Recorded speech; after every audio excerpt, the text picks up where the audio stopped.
Hey y'all, welcome to the Thunderdome. We're going to bring on Jermaine and got Pastor Taylor here with us. We may even review a little bit of a video I got about the resurrection, and we'll see where it goes. Somebody else might join us soon. With that, I'm going to bring on Jermaine and Taylor. Yo. There we go. How y'all doing? Hey, what's up? Oh, not much. How y'all been today? Not bad. I'm supposed to do some work, but I've been procrastinating all day. Yeah, how you doing, Taylor? I think his volume is weird. I think you're muted. We can't hear you. Oh, my. You hear me now? There we go. Yeah. Everybody got good audio now? Yeah. All right. So yeah, I was gonna see if, who else would join us, but for now we can kick it off. I had a video I'm gonna bring up. I just kind of want to see what everybody thought about it. We can get everybody's input. You know, if you want to discuss something, it's just a quick five reasons, 5 proofs of the resurrection or something like that. Ooh, I love that. Yeah, this should be fun. But I just want, let's get everybody's get the video going, and if you want to chime in, just chime in, and I'll pause it. Mm-hmm. I don't have my second monitor, so I'm gonna try to do it as quickly as possible. But if just give me a second to pause it if you don't mind. It's gonna be kind of slow because I got to switch screens and everything. Mm-hmm. Well, here we go. Let's see. Oh, I've seen this one. No audio. Is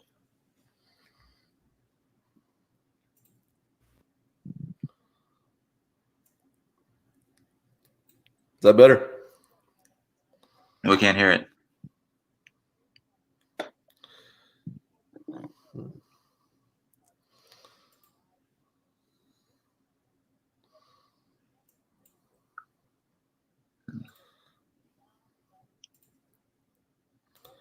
Can't hear that? No, we couldn't hear it. I could hear like something, but it was so faint. It was like, oh man. I can hear it like muted on his end, but barely. Let's see what that does. Is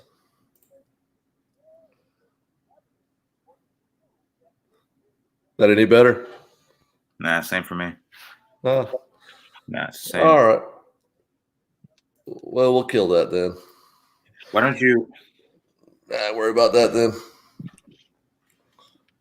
I wonder why I was doing that. It's probably because you're sharing screen on that? You got to go into settings and change the audio over, but it'll cut your mic out. Oh, really? Yeah, you got to go. I'll work with that. I'll work with that later. So, yeah, we'll just have a basic discussion then. That's unfortunate. That video was so fun. It is, and I'll have that. I'll fix that for next time. Okay. Maybe I can fix that somehow. Oh, this is share audio also. Maybe that's what I needed to do. I'll try it again here. Let's see if I can pull that up one more time. I gotta find the video again. I'll show you.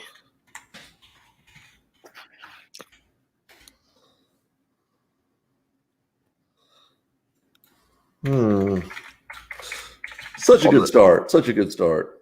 On the go to the settings, go to audio and switch your mic over to stereo. Okay. But if you don't do it when you come back, you're not gonna have a microphone. So remember. All right. You're not gonna be able to comment over it or none of that.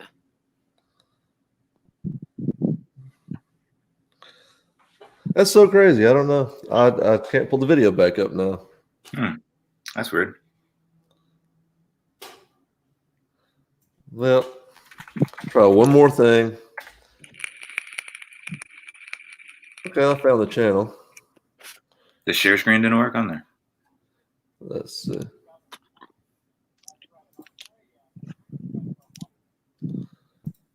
And see what that does. Something's happening. Yeah. See how the audio is. We got it. Reason number one is because of yeah, we're good. Money. You must understand. Audio better. The Romans started hearing rumors that the disciples let's start it over real quick and steal the body direction of Jesus Christ. Cooking in Greece now. On the beat.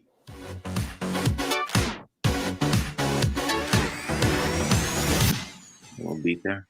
Hey everyone, my name is Alan Parr. Thank you all so much for tuning into The Beat. Today we want to ask the question, how can we know for sure that Jesus Christ really did rise from the dead? I mean, is this just some myth or some clever fable that a group of people made up that has trickled down throughout history that we have just been told to believe? Or is there some evidence or some proof that this is really indeed the truth? And so today I want to give you 5 undeniable reasons why you must believe in the resurrection of Jesus Christ. Reason number 1 is because of the precautions of the Romans. Now you must understand that the Romans started hearing rumors that the disciples were going to come and steal the body of Jesus Christ away and say that he rose from the dead. And so in order to prevent this from happening, they did 3 things. First of all, they put what's called a guard around the tomb. And a guard was nothing more than a group of 10 to 30 soldiers who were highly trained to protect this tomb and guard it with their lives. The second thing they did was they put a stone around the opening of the tomb, and this stone weighed somewhere close to 3,000 or 4,000 pounds. And so this hindered anybody who wanted to come in or get out.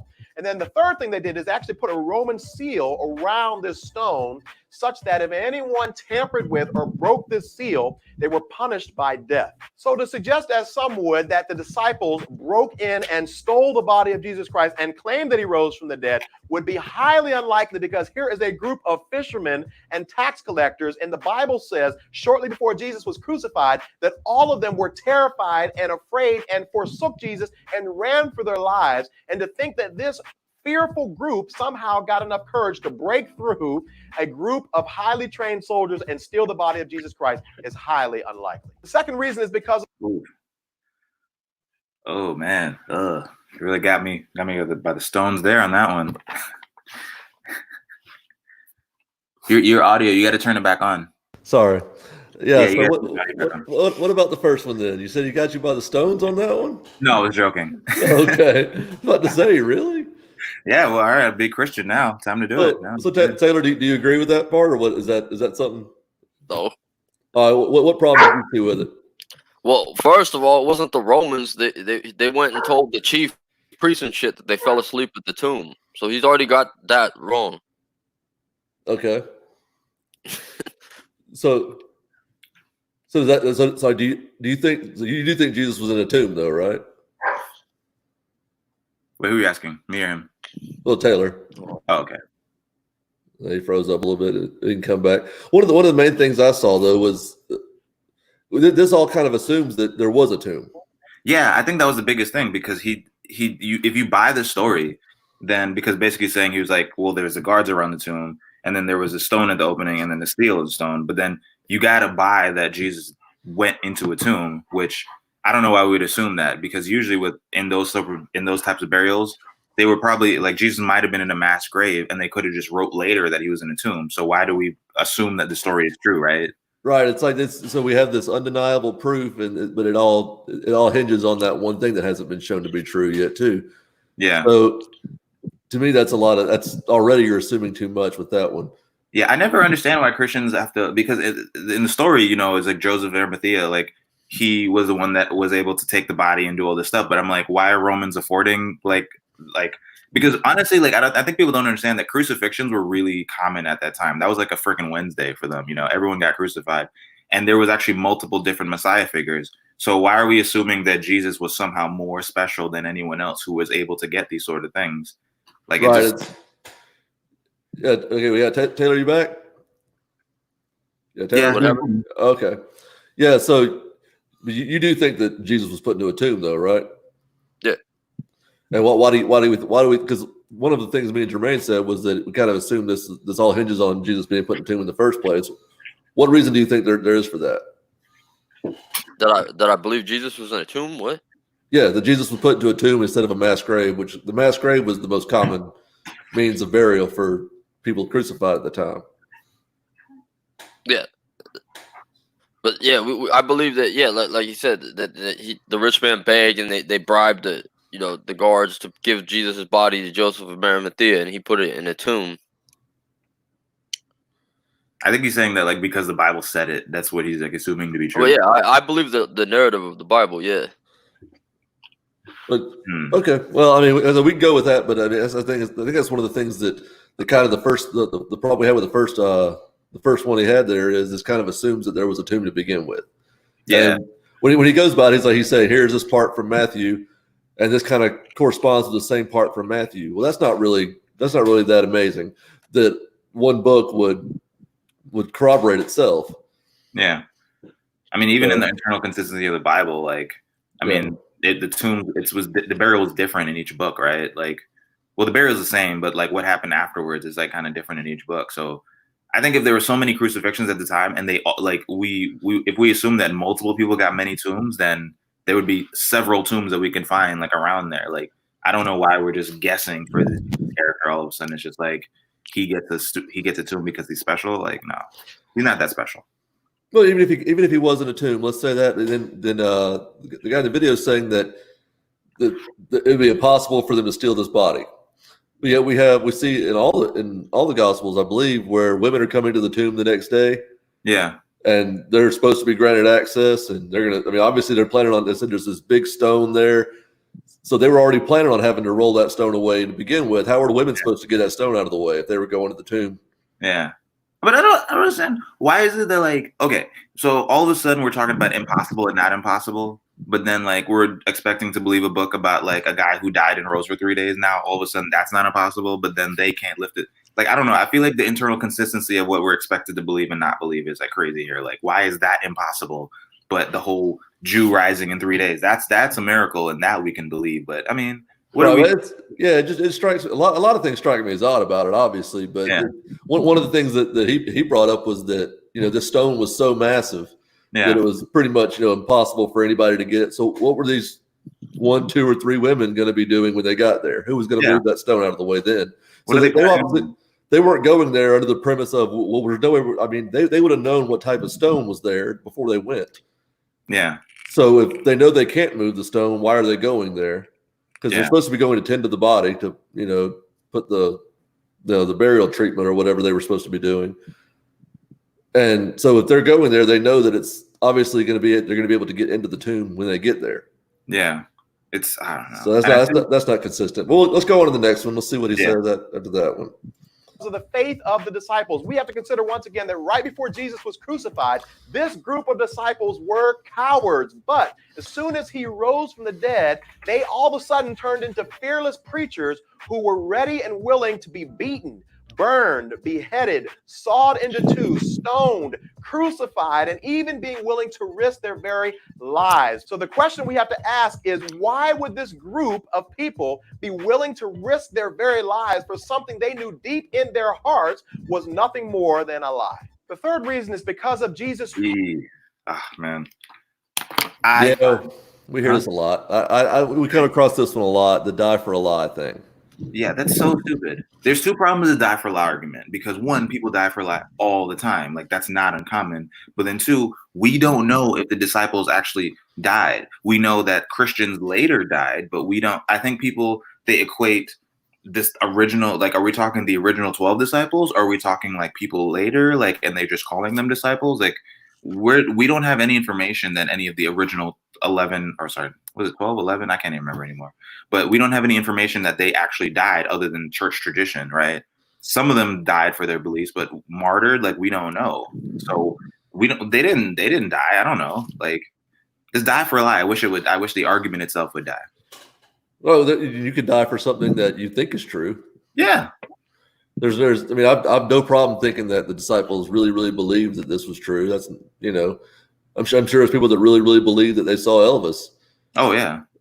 And the way I think of it is like, I'm married. I'm fully confident that my wife is not cheating on me. And if someone were to like torture me and be like, has she been faithful to you? I'd probably die for that. That doesn't necessarily mean that she is faithful to me. That just means I really, really believe it. Right. And like I said, we have no firsthand accounts of any of those things. We have even if this happened, we have no real documentation of it. Yeah, it's just like, and the thing about it is that do you know where they get the whole disciples being martyred from? They get it from the Apocrypha, like apocryphal books and non-canonical books and stuff like that. But I don't understand why we have to take the apocrypha, like the book of like the Gospel of Peter talks about Peter's fate and stuff like that. Why do we take that, but we don't take the other stuff in there, like him baptizing a lion or something? Because that stuff is crazy. But then all of a sudden we're supposed to believe like we can't pick and choose what to believe in the book. You know, it's either you accept it or you don't. And that's where we get the whole things about all these disciples that are like somehow martyring themselves. It's really annoying. So Taylor, do you think there's any evidence that disciples were martyred? Yeah, we have the St. James ossuary.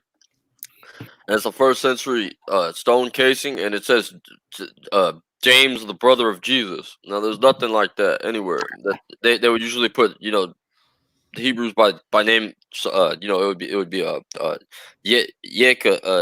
Jacob bar Joseph, or Jacob bar his father. But the ossuary said the brother of Jesus, and it's so Jesus was somebody at the very least that people were talking about in the first century. And that was, yeah, the accounts of, you know, the historical accounts of Christian persecution, they're more in line with the book of Acts than they are the church tradition.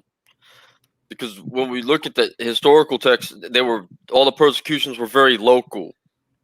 Like, meaning, you know, like in Jerusalem, yeah, they were good. Like, the Jews hated them, but like the rest of the Roman Empire, it depended on where you were. Like if the Christians had a run-in with the law, right? Like in Corinth, they had a run-in with the law, so they eventually came and kicked all the Christians out. But like the Roman emperor, he didn't really know who Christians were until later in history. But doesn't this idea that like this whole like the idea that this is evidence that these disciples were willing to die, doesn't this kind of presume that they were given an option? Like at some point that the person who was putting them to death kind of said, "Hey, if you renounce this, we'll let you live." So what was it? Doesn't this kind of presume that the person who, like, whatever entity or whatever was going to put them to death, this kind of assumes that they were given some sort of option and said, "Hey, if you just renounce your Christianity or you say you don't believe this, we'll let you live." Yeah, it's, probably some did.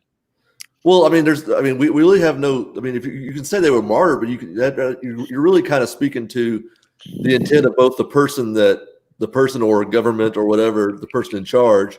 You're speaking to what they believed as well as what the disciple believed at the time, and that's kind of hard to show. So I was looking it up about the ossuary, because I think I was pretty sure I was trying to remember correctly about it, but it's interesting.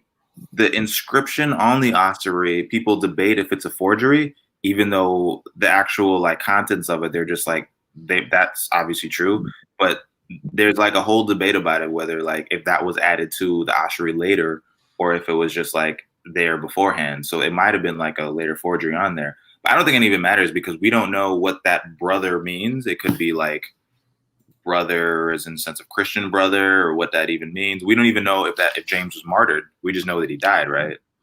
Right. Yeah, well, Josephus wrote. They had a part about Jesus and his followers aren't extinct and stuff, and that looked like it was redacted. Like it was when they remade it that they changed it a little bit. But then later in Josephus, I think in book 4, it said something about this James martyrdom. And Josephus wrote, they brought before the council James, the brother of Jesus. So, and that's what the Christos, right? Like Josephus, it changes linguistics, so you could tell that it's more advanced. But like later on in the book, like they might have missed it, but they left James's martyrdom in Josephus. Historians are unanimous on James the Just being martyred. Right, but why though? Why were they martyred? Probably because of their religion. Yeah, I'm not saying what he's saying, that because they were martyred and stuff that somehow proves resurrection. Okay, that's what I'm trying to get to. It's like this idea that that they could have easily been identified as followers, as Christians, and then targeted by the local government or locals, whoever was in charge there at the time. They could have easily been targeted and not even given a chance to recant or anything like that. So whether they died for it because they believed it or whatever, there was never really an option there for them to say, "Oh, we really don't believe this after all." It's like they were, it's like they believed this at the penalty of death, which there's no reason to believe that was even something they had an option to revise. Yeah, I think because I think it says Clement of Alexandria, like he said that James is like beaten to death, but nothing says that he was like, people were saying like, well, you won't be beaten to death if you say that Jesus isn't real or something. Right. So we aren't even sure that this is the same James, the brother of Jesus, as in the sense of like James, James.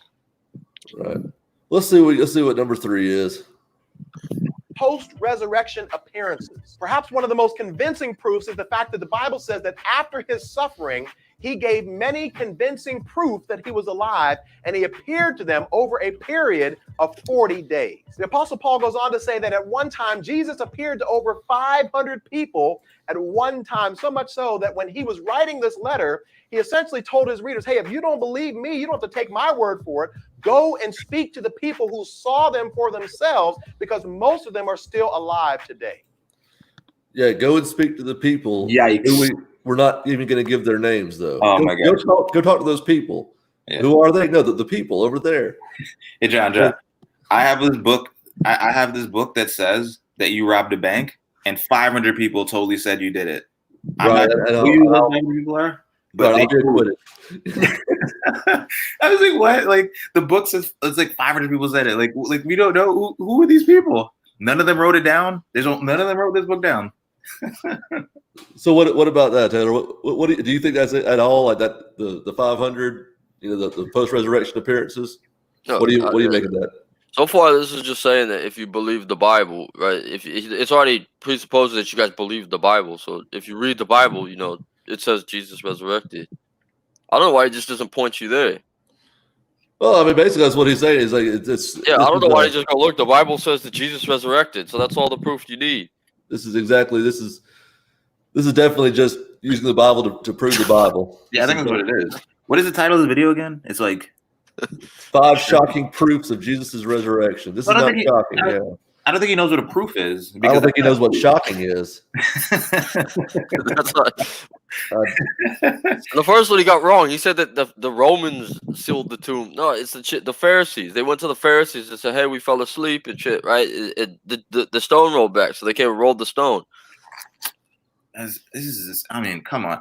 Taylor has a point. Like, unless you believe the Bible is true in the first place, then this wouldn't be a proof. This is just unless you accept it and you say like, okay, I already take the Bible for all it says, then yeah. But if you don't, then why would anyone believe any of this? Right. I could just do a video called 5 Shocking Reasons Why Jurassic Park Was a Bad Idea. Yeah. Internally, Jurassic Park makes sense. Yeah. Internally, Jurassic Park is a very bad idea, and here's some reasons why. Did you see the movie? I mean, there were dinosaurs right in there. Like, I mean, why would they lie, man? Number 1, proximity of dinosaurs to people. Let's see what else we got here. So to say that Jesus really didn't rise from the dead would suggest that all of these hundreds of people were either crazy or hallucinating, which is highly unlikely. Reason number 4 is that secular history confirms it. Now, it would be one thing if the Bible was the only book that recorded the miracle of the resurrection, but other secular history books record the same thing. First of all, it's recorded by a man named Josephus, who was a Jewish non-Christian historian. Second of all, it was recorded by a man named Thomas Arnold, who wrote the history of Rome. What makes these testimonies even stronger is that they were written by non-Christians who were simply seeking to be credible and trustworthy historians, which means they had to report the truth.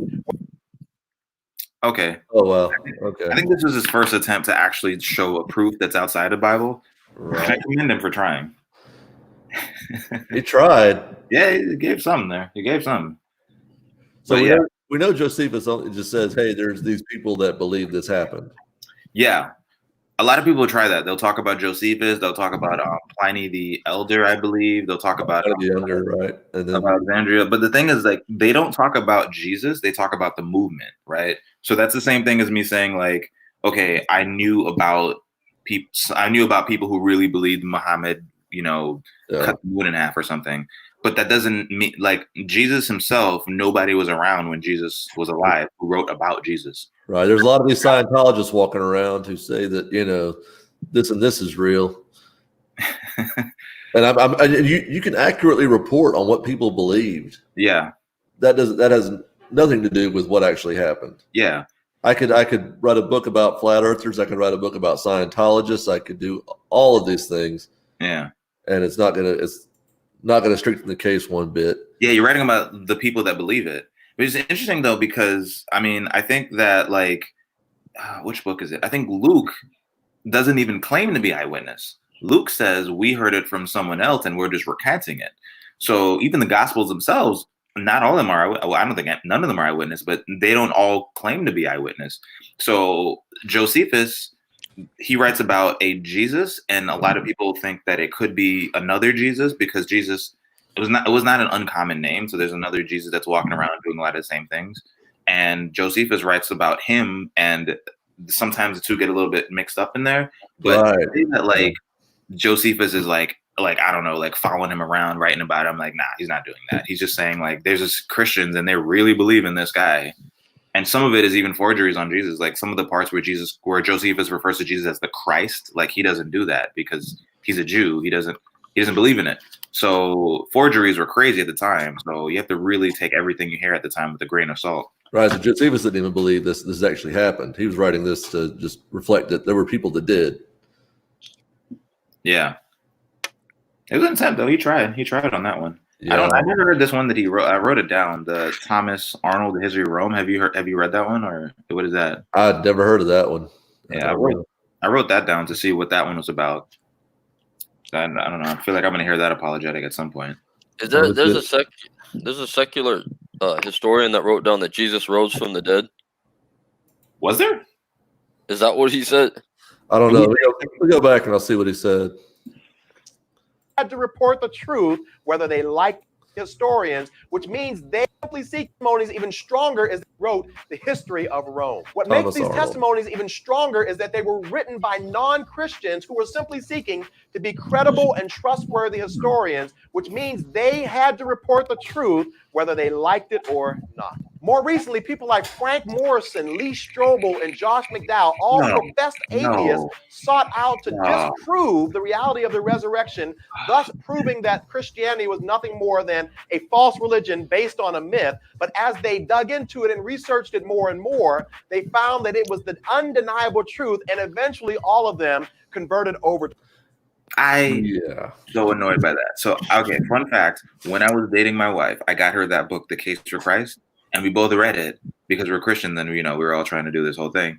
And at the time I was just like, this book is dope as hell. And I read it again as an atheist, and it's so bad. It's the worst. I really get annoyed when people use it. Oh my gosh, I have so many feelings towards Lee Strobel. He's the worst. I mean, all three of them mentioned, really. I mean, it's But the Case for Christ. I saw part of the movie. Oh, the movie's amazing. It's movie's so funny. That was one that you can go through and just, oh my goodness. He has like the crime scene board, like the conspiracy theory board that he has. The montage where he's like, he puts the string and stuff of just like, oh man, it's perfect. It's just good, like almost like the Rocky music of like him like doing it, and at the end he's just like, I can't disprove it. What? Oh, it's funny. It's like he's this. Oh, I'm this huge atheist, and then I'm gonna go looking into it. I'm a reporter, and I'm gonna go look into things. And I talked to 3 people now, so that did it. He's talking like, and the book is worse because he talks to more people than the book. But like, it's so bad because he only talks to Christians. Like every time he introduces them, he's like, this person is a professor of paleontology, but he's also has like a master's of divinity. And I'm just like, well, he's not a biased source, or he's not an unbiased source. He's obviously going to tell you. And in the movie, there's one part where he talks to like, I think it's like a psychologist, and she's the only atheist source he uses. And it's so funny because she's like, don't you know that all atheists hate their fathers? Like they all do. And I'm like, she didn't say that. And I looked it up. She calls it a father wound. And she says that like every atheist pretty much has like a hole in their heart or something like that. And they replace God with like, or they replace their absent father with, it's so stupid. She's saying all atheists hate their fathers. Yeah. The Pure Flix movies, that kind of that genre, they definitely don't paint atheists correctly. They don't. I have a subscription to Pure Flix. Oh man. I kind of want to, but I almost don't. I don't like supporting them, but I like the movies because they're so awesome. Like I drink and I like take shots every time they do something super Christian. Oh man, it's the best, bro. And I love it. It's like everybody's like, oh, these atheists turned Christian, therefore They're like, well, I mean, let's count up the number of Christians that turned atheist, and we'll see what happens. Yeah. Dude, idea for your channel. Do the same thing with a Christian movie, and just like let's like review that. But just like I don't think I can do that. I think you can't do that with copyright. You can't do that. No, that would have been so dope. No, that's the copyright thing will get you on. Wait, no. We watched the movie, but then we just don't look at the video, but we just talk about the movie afterwards. Oh yeah, we can do that. Yeah, that's dope. We can do that. I might have to look into the PureFlix thing. Maybe like they have like a trial thing. I can go watch a couple of them. Yeah, I mean, shoot, if you want my membership, I'll give you that. Oh wait, can I say that? I can't say that, can I? I would never. No, you would never do that. No, that's crazy. That's I do not accept your free membership. I will message you later. About something irrelevant. All right, that's something totally different. Let's see what else we got. I think we're on number 5. I think maybe we're on number 5 now.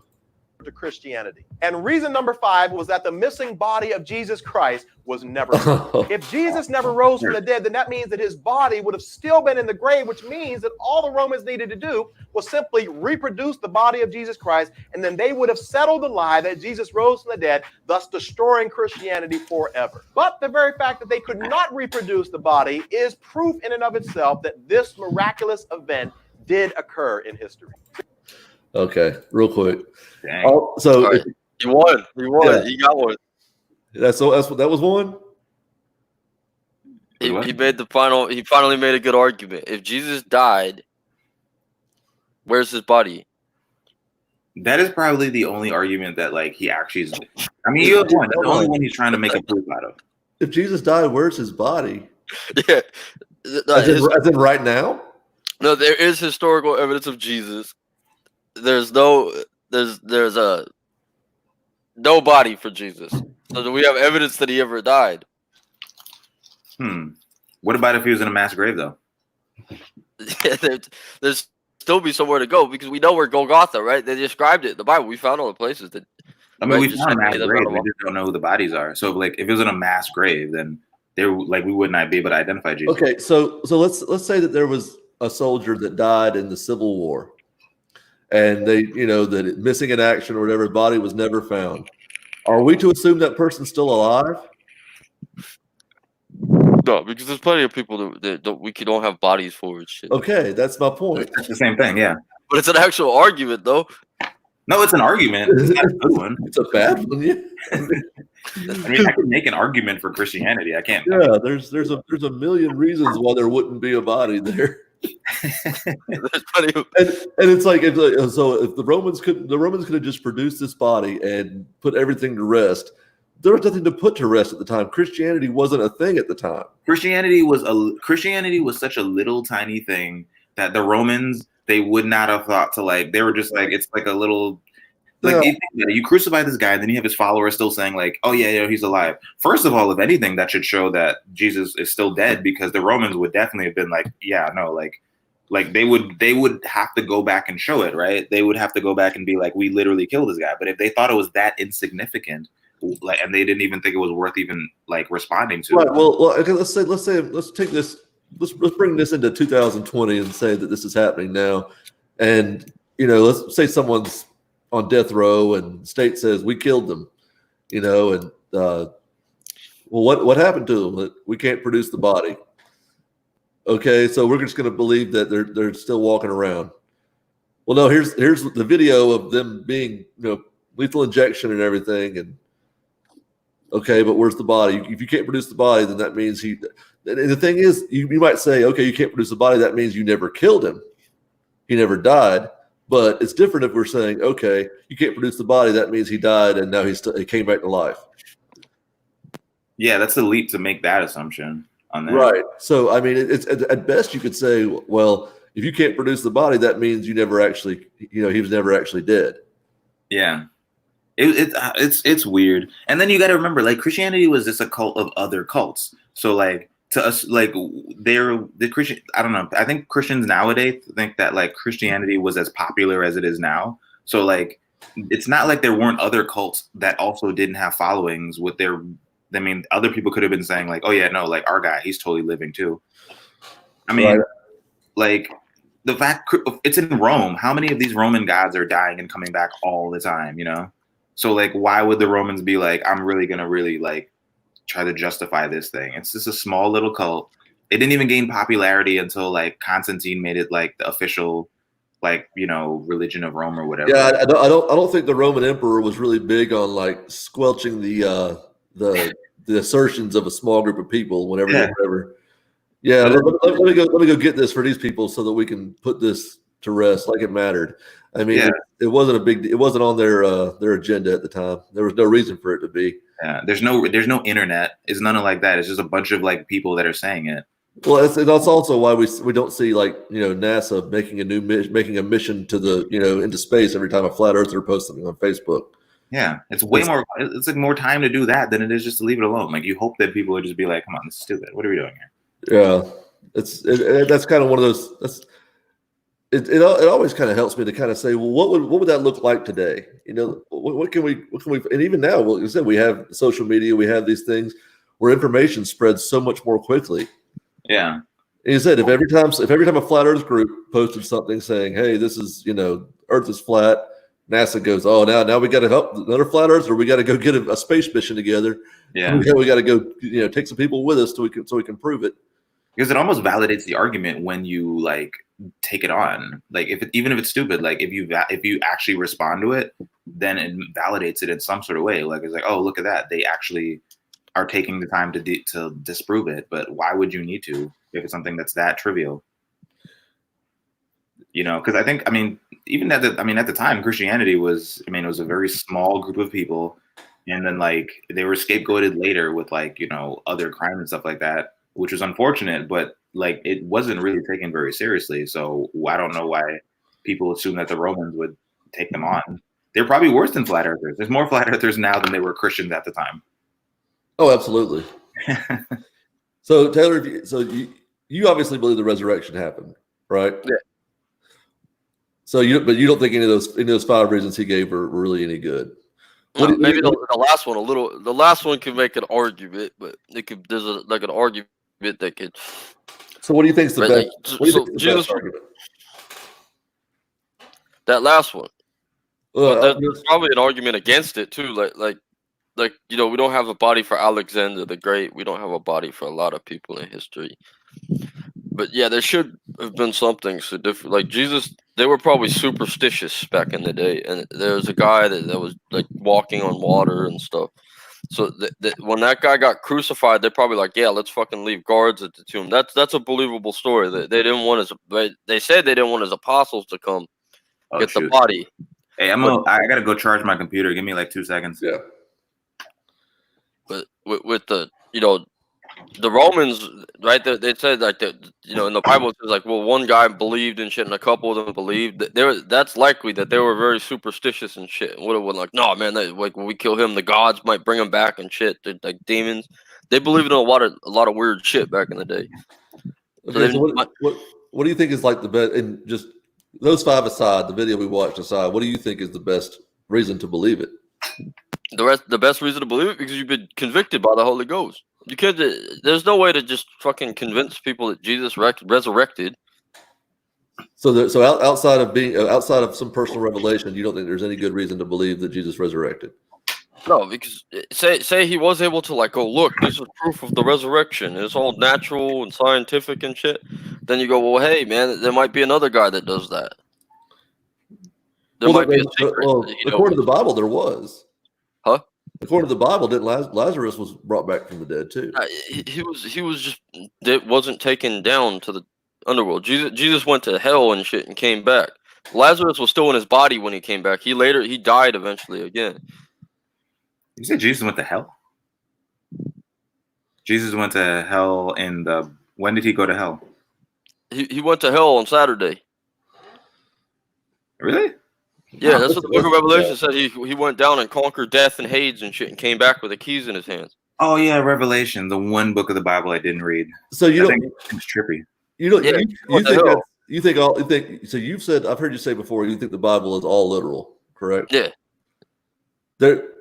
See, that's weird to me because if the Bible is, do you think Jesus was, when he said, "I am the door," do you think he meant he was an actual door? No. So it's not literal. No, I don't think I said it's like to take it. You take it seriously, like literally, like not necessarily everything in it's literal or it has to be taken. There's a lot of things that Jesus says, like there's poems and shit like that. I'm Right. just saying that I believe they literally happen. Because you got apologists out here saying that it's a metaphor and shit. The Genesis and right then you read Leviticus. These are all metaphorical laws. They're metaphorically killing people. So you think God is literally? You think that actually happened? So you don't? Yeah, Okay. I believe, So like when God tells Saul to slaughter an entire nation, you think Yeah. he actually said that? yeah, Okay, gotcha. yeah. But you go to Ezekiel 23. Right, and he's talking about Ahulama and Ahula, right? And those mean like the tent and the tent. He's making it's like a poem about Israel and Egypt and shit making the secret alliance against the Babylonians and right, they're like drunk. He's making it right. He says like they're whores together. So he describes like whores, like these two women and stuff, and that they're sluts. You guys familiar with Ezekiel 23? Yeah, I know what you're referring to. Yeah, so that's not like literally happening. Like that's like Ezekiel making a case that Israel and Egypt are whores together and shit, playing the harlots.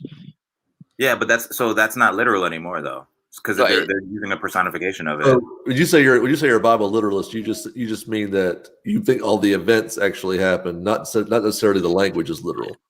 Yeah, I believe that he literally wrote that when it says, and it was literally written by him. But I don't literally believe that these two whores and stuff, they like the donkeys, like Okay. the dick. Yeah. Right? Okay. So okay, so that's kind of what I was confused by that then, because to me it seems that it's almost impossible to take every word of the Bible literally. So What about when Jesus says like you will be able to handle snakes and drink poison? Yeah, that happened. You will. So Jesus is saying people will be able to do that. Yeah, he's referring to two incidents, like in the book of Acts, like when Paul goes to Malta and shit, he gets bit by a snake. Yeah, no, So- but he's referring to like people now that can do that, right? He's saying like No, he's just talking to the apostles and shit that went out and spread the gospel. That's Mark 16:15. you don't think people can do that now? No, because I don't think we're part of those miracles. That's what Paul wrote in the 1 Corinthians chapter 6, that he gave them those powers and shit to convey the gospel, the 12. So you're saying the 12 have powers, but no one else has powers. Because So when Jesus says like, you'll be able to do greater things than I, you think he was talking to select few, but not everyone? He was talking to the 12.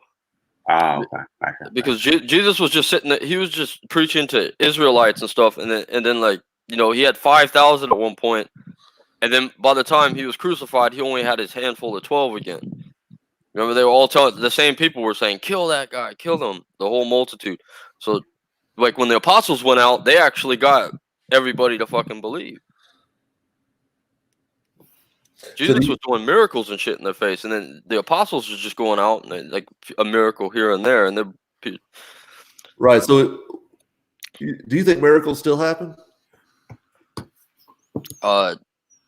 not like from people and shit, like average Joes in people's lives, yeah, but not like faith healers and shit like that. How do you spot a miracle though?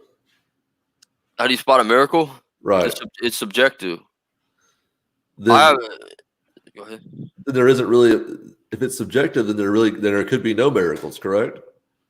Yeah, you're not gonna witness a miracle unless it happens to you, and you're the only one who's gonna know about it. When you say subjective, do you mean so when something happens, you have to subjectively interpret it as a miracle?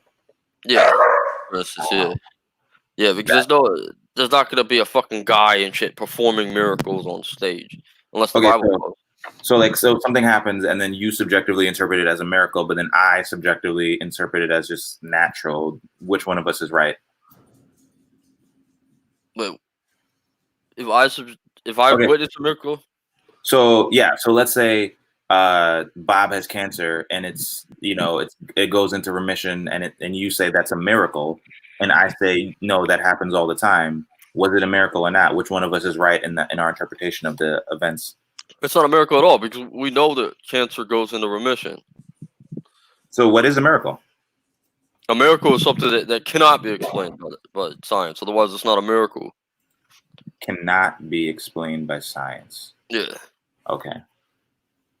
That's Okay, if something can't, there's been lots of things that couldn't be explained by science at the time. Were those miracles then? No. So how do you? So if we had things that, okay, so in 1700s, an iPhone would have been a miracle. And I don't think it would. No, because I believe in innate knowledge. So I don't think any of that shit, like the sun's not a miracle. This is all the shit in the physical world is part of the physical world. So if it can be explained naturally, it is natural. Or maybe you could provide an example of something that's a miracle. Something that's a miracle. Yeah. If I were to levitate, right, or some shit like that, like and like you could see that I was actually levitated. It wasn't like smoke and mirrors and shit like that, and there was no way to figure out. So a brute fact, basically, it's gonna be just brute. There's okay, no. if I don't know that Chris Angel is a magician and he levitates, is that a miracle to me? If you believe he's actually levitating, then that would be a miracle. Yes, But it wouldn't be because he's a magician. yeah, because it wouldn't be a miracle. So to me, it's a miracle, but Yeah, it's not actually a miracle. It'd be a miracle to you. So then it's still possible there are no actual miracles, because what we could have is just people believing there are miracles. Yeah. If there was a miracle, it wouldn't be explained in the natural world and shit like science. It wouldn't even be a miracle at that point. So you're saying miracles are if it? I'm just confused. So are they actually? Yeah. So in the event of the magician, if one person believes that it happened and the other person believes that it was just tricks and stuff. I think me and John are asking like if it actually was a miracle, not just if you can interpret it as a miracle. Like, what is the actual truth of it? Do you actually believe that there are miracles, or is it just people that really, really think there's miracles? Yeah, there is no proof of miracles, and if when we have proof of a miracle, it's no longer a miracle, and that's what I had a conversation with this guy, this young earther, like me, but he was saying that like, oh, I can prove that Noah put all those things on the boat, and right, all the animals on a boat, and he had enough room, and they were giants and shit, and they could, right, so you got all these things, it can happen naturally, right? And I'm like, well, why doesn't an atheist come along and go, hey, if that could happen naturally, that means I can do it, and I don't need God's help. I don't need a God to remember me and bring me all the animals and shit. Okay, it's not really an argument for I can see what you're saying now. So you're saying that it's just so your beliefs and your theology is based on like this is your beliefs, but it's not necessarily like descriptions of reality. It's just like how you interpret the world around you. Yeah, basically, yeah. So for God, God's not going to be. That's actually fine. Yeah, that sounds like just a label we're using for something that we can't explain. Yeah, it seems like that's what you're doing. Yeah. But that's fine. I wanted to ask you about you mentioned innateism. Take us through that real quick. What, innate thought? Right. Yeah, I'm a rationalist. I believe there are innate thoughts when we were born. So you say we're born with you say we're born with beliefs or born with thoughts? We're born with knowledge already, but we don't really want it when we come here, because we're in a pretty fucked up position when we come here. We're pushed out of a fucking woman's vagina and shit, and it's like it sounds like something that you wouldn't want to go through again. And at that point, you just want comfort, and that's what you get. You get all this comfort and stuff. And this is why, you can crawl around on the rug and shit and learn languages at a better rate than somebody that's like a fucking fourth year master's student in a college, but you can't shit yourself. You can't shit in the toilet. You can't do certain things that you've been introduced to. Well, I don't know that I agree with that, because we could say that the way you're able to learn a language is because you are surrounded by people using that language. You respond to stimuli that are associated with those certain words. Like if someone says, bottle, you see a bottle, and you learn how to make that connection. But say someone came here from like India and they knew nothing about the language, and therefore they have a PhD and everything, and they just come here and they live for like 5 years. You think they're gonna have the language down? No, because it's not their first language. Yeah. Well, for a baby crawling around on the rug, he can learn that language in a matter of 2 years. He'll have 500 words. Because Okay. you compare a baby to an adult. And this babies isn't. learn language easier. Honestly, though, if you immerse someone and you bring someone from another country into this culture, in 2 years they'll have 500 words too. Probably, yeah. No, there's a study on this too. Like no matter what part of the world you're in, all right, no matter what your language is, tonal or not, all the babies, they have a preference for words, and you can see that like with a baby accent and shit, right? They say like lelo and baby talk it's universal. They have a preference for certain words and the way they're pronounced, like gluttonal and so this is like a universal thing. It doesn't matter what language they're learning. Right. That's consistent with them having knowledge of languages already. To me, it sounds like they're just exposed to that 24 hours a day. No, but I mean, one could say that apes have, or we are apes, but monkeys have communication also. So you can do experiments with monkeys, and they have the ability to they can't talk, but they understand a lot of different forms of communication the same way. I think what you're saying is that babies have some sort of innate desire for communication and some sort of way to communicate with the world. Yeah, but if let's say a baby's born deaf, they're not gonna do that. They're not gonna innately know things. No, but they're still gonna be audible. Like deaf babies are still audible. Like they're still under. Yeah, right? they can if make there noises. was no innate thought, that's a good point. Because if there was no innate thought, what would they be doing with their mouth?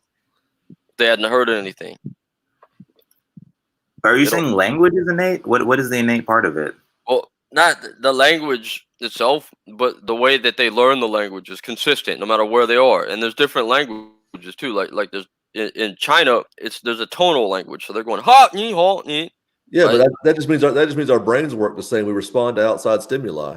No, but a baby born in the United States and a baby born in China is still going to have that same when they're learning the language. Their first words are going to still be the same preference. They're going to prefer gluttonal.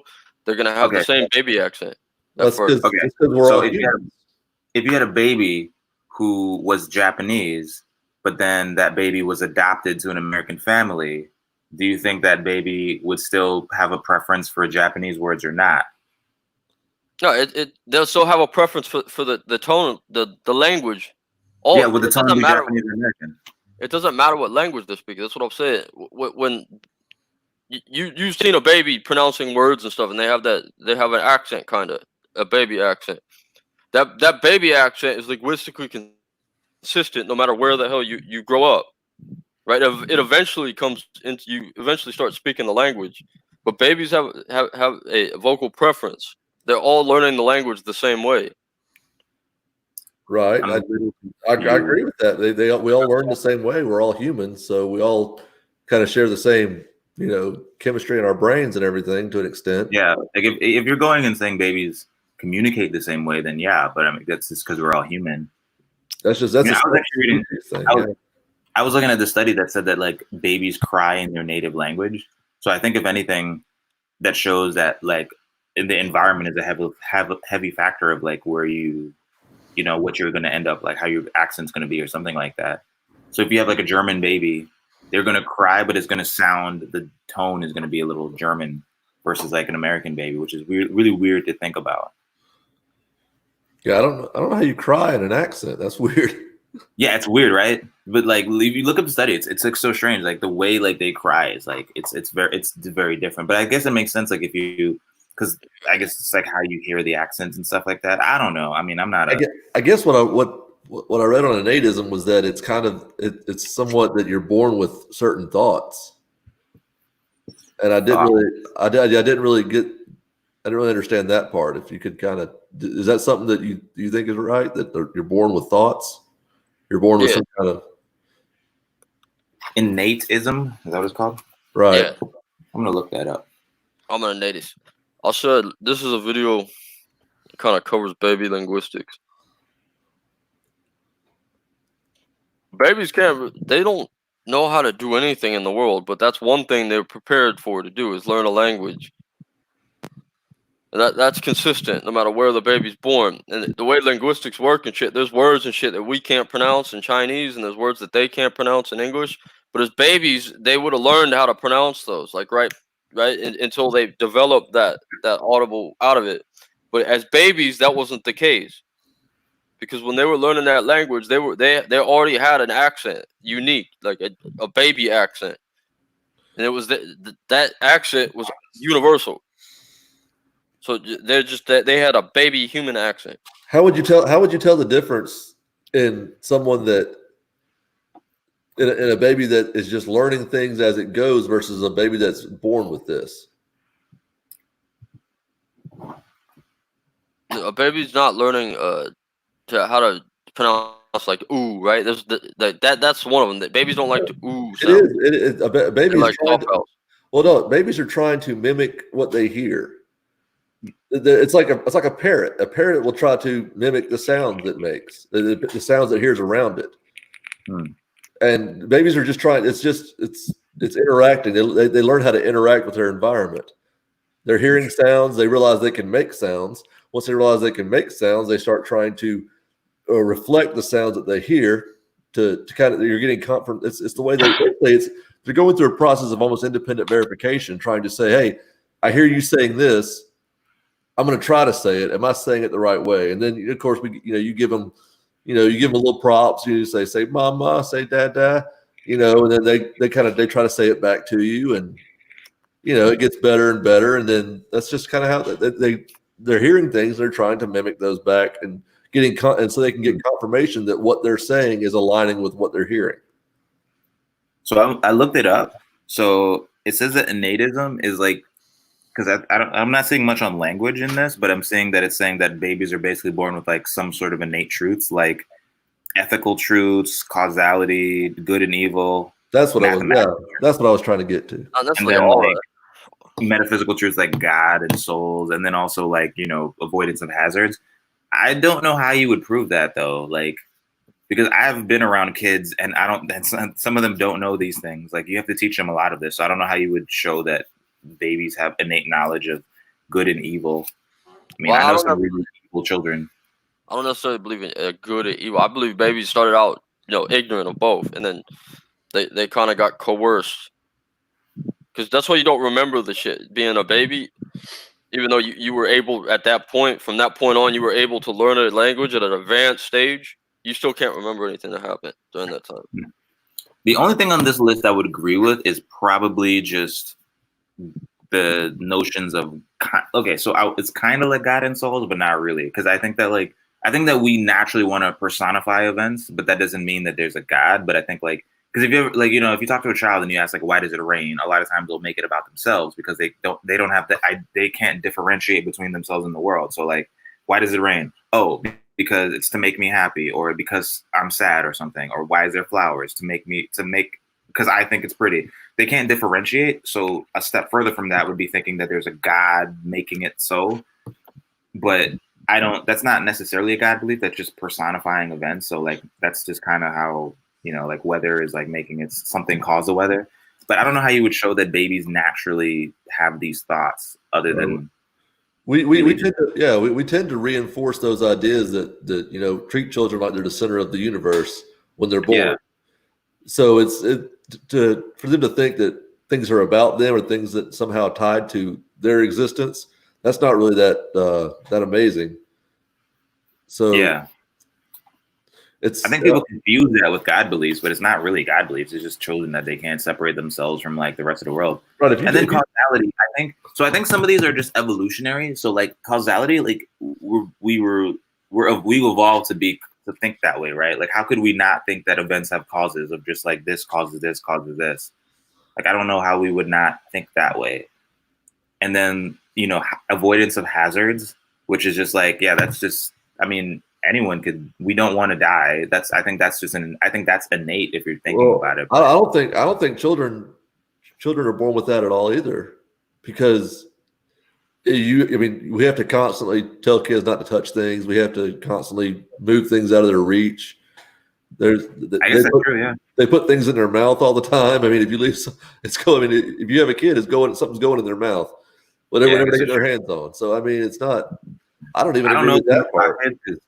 I don't know too much about kids because kids are kind of gross to me. So I don't really know. They are. But to me, it's like every single one of these doesn't seem correct. Yeah, I think it's just. I think people really want it to be true, but I just don't know how you would demonstrate that. You would have to find a newborn, and you'd have to show that newborn has an idea of what. Like this almost seems like a presuppositional thing. It seems presuppositional. If you're not right, if I'm acquiring thoughts, right, from baby, I have nothing, a clean slate, right, like John Locke said, and then I'm acquiring thoughts over time. How are these thoughts getting into my head, or is it just already there, wiring itself through neurons and stuff? Isn't it coming into what's being added? Wouldn't it be from your environment? Like you learn that as you get older.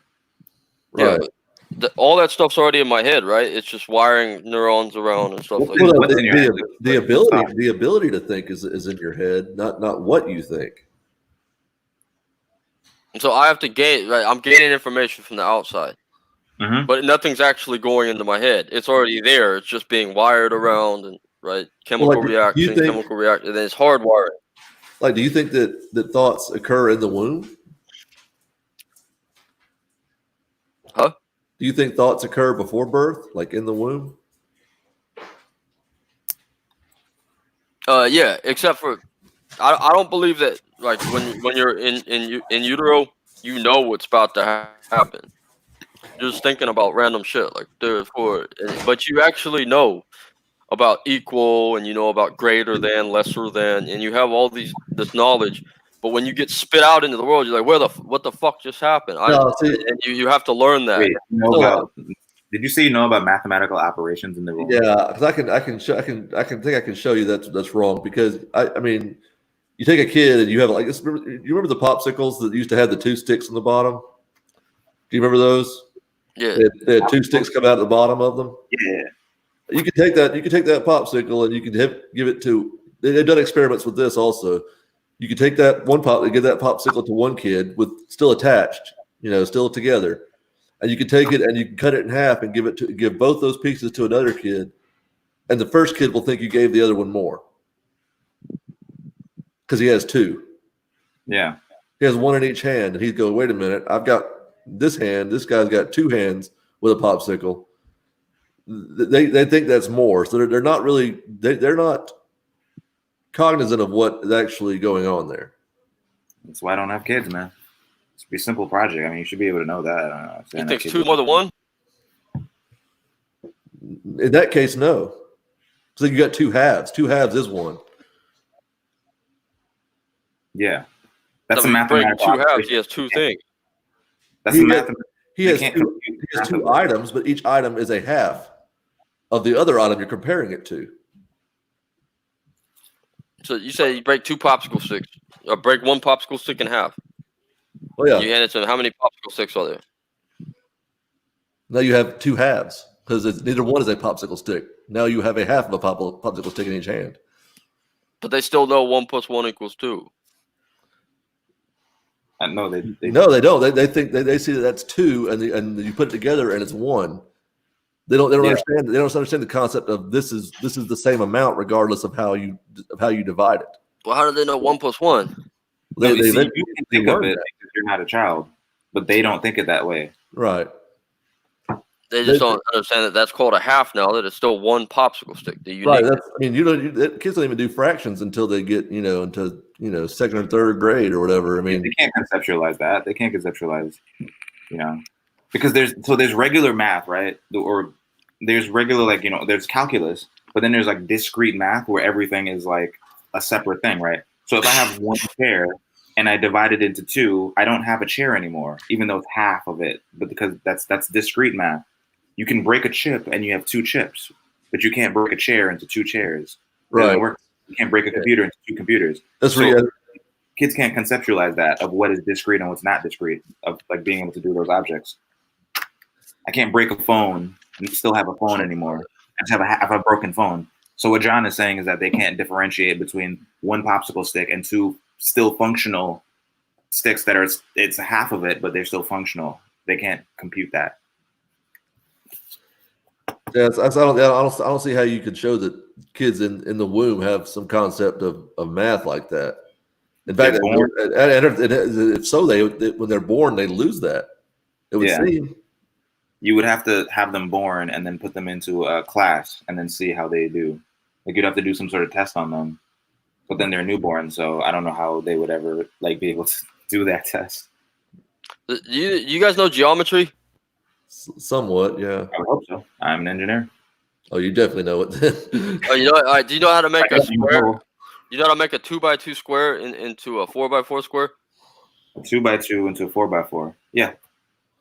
How do you do it? So you mean if you take the dimensions are 2x2? Is that what you're saying?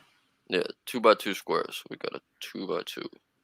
Just what do we have to add to make a 2x2 or 4x4? So you just add 4 more, right? So it's 2x2, and then add another 2x2, 2x2, 2x4, then you have 4x4. What will we add? To the sides, to the tops, to the... You would add across each dimension. So if you have one side, so 2x2 here, and you add another 2x2 there, and then one on the bottom, and then one on the bottom. So it's 2 plus 2. So it's 2 on that. So that's 4 on that side, and then 2, another 2. So that's 4 on that side. So it makes a 4x4. Wouldn't that make it a rectangle? If you had two to each side, 2x2, and then you add 2 to each of the 4 sides, that will make it 4x4. You can do it twice. So like, I'm gonna do that. All right, we'll figure this out. Hopefully, it looks good. Square. Yeah, I mean, that's kind of one of the things I was having. I was reading a little bit about it before, but I can't see. No, you can't. Wait, no, is it backwards? No, it doesn't work. I tried to draw, but it didn't. Yeah, if you have a square, the sides are all 2 inches. You have to add 2 more inches to each side. But there's no way a baby would figure that out. To be able to figure out spatial geometry like that. Yeah, I don't see how we're. I don't see. First of all, I don't see each side. So we go 1. So we add. I don't see how that's really shows anything though, because I just think it shows that babies can't figure out that sort of spatial geometry of just like what that is. I think when they do innatism, they probably, if anything, it has to be like really simple concepts that maybe babies can grasp. But I don't know. That's why with the danger thing, I was just like, maybe they have an avoidance of danger, but they can't rationalize what things are danger. But still, I don't know how you would show that.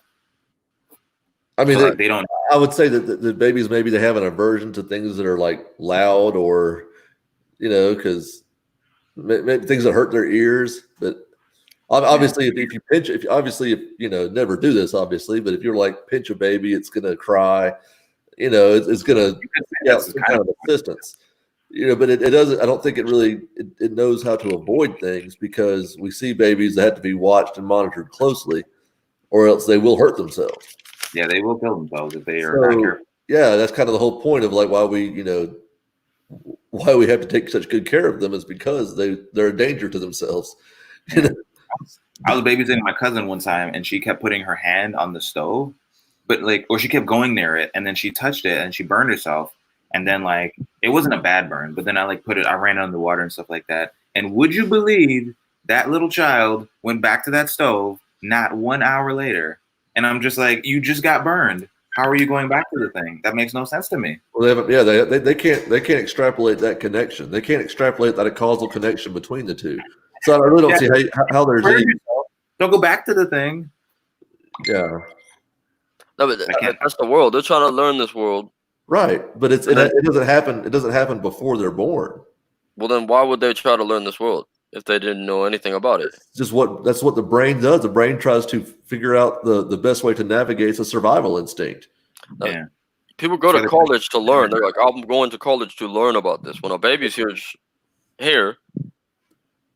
Well, think about it. Here. They don't have no thoughts in their head. Think about this. If you move to a new city, there's going to be time you need to adjust. You're going to have to learn things. Yeah. So it's the same. Know that. It's the same thing. I mean, yeah, but you know you're going to have to learn things. But okay, I mean, I could chloroform you, drive you, 5 states away, drop you in a city, and you have no idea where you are. You're going to be like, I got to figure out where I am first. And then I've got to figure out like where this is a gas station, where's the this and that. You're gonna have to do some things. You're gonna have to try to learn some things on the fly. So even if you had no intention of going there, you're still the first thing your brain is going to do is try to make sense of your surroundings.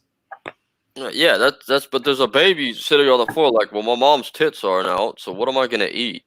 Right, picking things up. If you give a baby a bottle, it'll drink out of it. No, but did you tell a baby to put something in its mouth, or did it think it's got to find something? I got to find out what I can eat here. Well, a baby can't.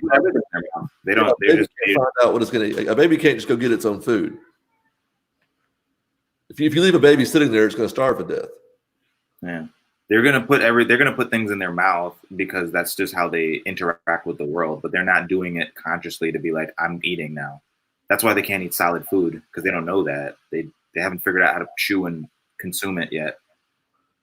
Yeah, but then like they don't even know to naturally like latch on the breast, because like some of them don't latch on. They're just right. It's almost a little bit taught. They'll get it really quickly because that's just genetically, but they won't naturally do it.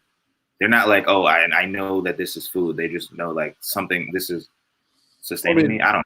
Yeah, if you give a baby a bottle, like or anything really, like you said, like the kid's gonna put it in its mouth, and as soon as it gets food out of it, it realizes, oh, this is working. It just keeps doing it. It keeps, and over time, how many times a day does a baby eat? You do it several times. I mean, at least more than they're still not making the connection, making the connection consciously. But they're realizing, oh, wait, just like if it's putting a rat in a maze, if you put this in a certain spot, it's going to go to that spot. You take it away, it's still going to go to that spot. You put the food on one spot of the maze, and you let the rat go through the maze, it's going to learn which way to go. It's going to take the same route every time. Yeah.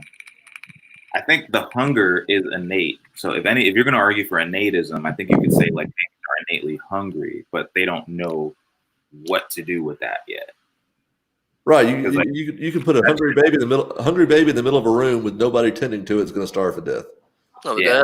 They had to know that their mouth was for food and shit, and they had to know that their eyes, what they were looking through their eyes, but they don't necessarily. It's like being dropped off. Like someone picked me up and put me in China and shit. I'm just like, oh, they don't know that at all. Some Alzheimer's patients die because they like forget how to swallow. So that's a learned behavior. It's crazy. It's weird. You don't know what you know. Like the things you learned how to do, you kind of forget it after a certain point. But swallowing and chewing is a learned behavior. A lot of Alzheimer's patients literally just forget how to do it and die. Right. That's why kids will throw up and things. I mean, it's why you have to burp them. You learned how to swallow. Yeah, we all do. We all learn how to swallow. We don't naturally learn how to swallow. When does the baby learn how to swallow? For the first time it eats? That's in the first few minutes of its life. So so the process of chewing something and swallowing, babies don't know that, right? But that's why you give them milk at first, because they got to get one part of it down, and then yeah, they got step one down. Swallow the milk. Huh? They don't know how to swallow milk, so it just stays in the mouth. No, I mean there's more going in there. They'll get it eventually. But they're not breathing it in, they're swallowing it. The instinct to swallow, that's an instinct. So if I waterboard you, you'll swallow a shit ton of water, right? Or if I drown you, you'll swallow. That's the instinct. But the notion of like swallowing for sustenance, that is a thing that you have to learn that, because old people will forget that, and they won't know to chew and swallow and stuff like that. That stuff goes away with age. It's weird. I don't think they forget to swallow. They probably think from the cerebellum that, hey, I'll have food in my mouth. It's time to swallow it. Yeah, they're forgetting that. I'm saying swallowing is an instinct, but swallowing for sustenance itself, and that's when you eat. Because think about it. At one point, you're feeding babies, right? Like if you give them a bottle, right? They're knowing like, okay, this is something that I'm eat. They're not knowing eating, but they're knowing like swallow. Well, yeah, babies don't have to be taught to breathe either. Yeah, but that's it's weird because you gotta hit them to breathe sometimes. Swallowing is a medulla oblongata too, but you can tell yourself to breathe and whatnot. You can override the medulla oblongata with your cerebellum, and that's something like with an Alzheimer's patient, right? The medulla oblongata is always fine, or they wouldn't breathe, or their heart wouldn't beat and shit like that. But they forget that they don't really forget that swallow. They forget they have food in their mouth. But you think this ties to somehow to a God belief, right? Huh? You think this innate thought ties to God belief somehow, right? Yeah, but that doesn't necessarily mean there's a God. That just means that like maybe there was like a brain at first and shit, or brains like in our DNA and shit. We have memory, and that's a case for that too. That Is it a case for God or no? There's having an innate thought doesn't necessarily mean there's a God. Oh, okay. I thought you were going with like we innately know there's God. That's what I thought too. Because that's where you're going with that. I would think we do, based on innate thought. But then we can go to like Greenland and shit, and you got all those they call them the white wolves, and you can walk up and just hang out with them. They won't fuck with you unless they're hungry, right? They'll probably try to eat you. But then they don't have any fear of humans at all. But like other animals and shit are like born with that fear, and that's carried over through genetic memory, and that could be part of innate thought. Well, that's how dogs got domesticated. I mean, wolves, like the first wolves that thought to go to humans for food, they just obviously bred other wolves who were more compassionate. And I mean, I'm not afraid of a house cat either, because I know if it came down to it, I could probably take it in a fight. I don't know, man. My house cat is pretty strong. Yeah, but if I think some of that may be the fact that it's a wolf and that it knows, hey, I'm not really worried about this guy. Because it was interesting. I was talking about this with my wife earlier that so it's more beneficial for an animal to be social than it is for it to be like fierce. So like my house cat, over time, like if you think about where it was like a saber-toothed tiger, right? That is way more like that's better to be suited in the wild. But in order to like reproduce, it would be more beneficial for it to just be social and be able to interact with humans, because that's what's going to get it food. Not necessarily being a better hunter is going to get it food. It's like weird when you think about it like that. I'm trying to figure out like why this idea of innate thought ties to God at all. But you're saying it doesn't? I mean, people use it as that. I've heard it used as that. I thought that's where he was going with it, but I've heard people say that. I've never heard this. I've never heard this argument before. That's why I was kind of interested. Why I've never heard it brought up. I've never even heard of this before. I would argue that You can innate. I feel like not innately, but I feel like people really want there to be some sort of supernatural life after death thing, because we can't really rationalize the idea of us dying and no consciousness. I don't think that's an innate thing, because obviously babies aren't thinking that way. But I think that like people naturally think, because we can't think of us not existing. So like when I think of like the year 3000, in some sort of way my consciousness is going to be there, because I can't think of a world without my consciousness. And in some sort of way that's kind of supernatural if you think about it. But I don't know. I've heard people use that for God. Yeah, that's what with babies, they don't have a concept of life or death, because they're just in an amniotic yolk until they're born, and that's when fetuses or babies, newborns. What are we talking? They don't know what it is to live, so they don't know what it is to die either. They're just there thinking about stuff, and then when they're born, they only know what's equal. They know the equal. They know the greater, the less. So when they get out, they go, okay, this is life. Deaths are coming. Eventually, they start to get, well, when life ends, that equals death. Yeah, I didn't learn what life was until far later. Yeah, these all sound like just things you've learned as you go. Yeah, I don't really see how any of that's innate. And life is equal. The comparison. Life is very ill-defined too. I mean, what is life? How do you show that babies know what equal is? Equal is something we all understand unanimously. We all know that we're gonna go. This is equal, right? This is not. But do we know what equal is? Are those equal? Well, if I can make them, this one's almost equal. So You mean these are length? equal. Length? Is it equal in length? Is it equal in mass? Is it equal in like what is it equal? Right. Like, put it on them. Greater than. What kind of concept of equal? I mean, as far as like spatially or what? Well, Me and John are equal in value, but we're not equal in mass. So I mean, you could say equal for anything, right? but with I don't know. equal, I'm assuming we're different in mass. I don't know. You might be my size. I don't know. Whatever. yeah, equal is something that we can reach greater and we can reach lesser, but equal, there's nothing unless we have greater or lesser to make equal. But that was an innate thought we had when we came out, right? That the greater and the lesser, if they met in the middle, they'd be equal. I don't think we know that instinctively. I think that's something we have to learn. Yeah, I think we have to like learn that. Equal. How do you know. Yeah, I mean that's something you have to learn. And you have no basic. You have no concept of what is greater or less than or equal when you're a child. When you're a baby. Equal is a way of quantification of something, right? So you're like quantifying value and saying that like this value is equal to this value. But as I showed before, like not necessarily all attributes of something will be equal. It's very, I don't know. I mean, maybe they can tell if you talk. Maybe spatially, babies can see like something is bigger than something else, or something is smaller than something else. Maybe, I don't know. Like an elephant. But they don't understand that there's any significance for that. Oh yeah, they don't know that. No. Yeah, they have to be taught against the reality. Like if I have like a half pound of gold, and I have like 2 pounds, I'm like, well, that's more gold. But then someone come along and go, which more has more density? You go, oh, well, I have to be told the gold, even though I'm like, but this one weighs more.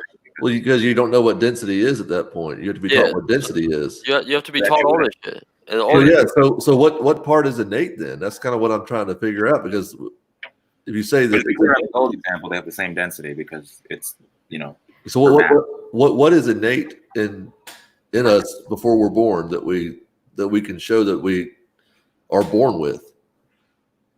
What is innate? Innate just means you got something in the womb. Right. No, I know the definition. I'm trying to figure out what would be an example of something that we know innately? Yeah, that's what I'm saying. You know the equal. Nobody taught you equal. I don't know how you could explain. Yes, they did. How did they explain equal to you without greater or lesser? You're shown that this item is 1. This item is 1. Together, each item equals the other. Like if I say that, 1 apple, this is also 1 apple, and then you have to go. You go through math from there. You say if I have 2 apples, I take 1 away and give it to Sally. Now we each have an equal number of apples because we each have 1 apple. Do you know anyone that'll say that these straws, like this straw is smaller than this straw? A child isn't going to know what even a straw is. A child isn't going to know that this is 1 or that's a straw or anything. Yeah, he has to learn the words, right? Which he can do really fast.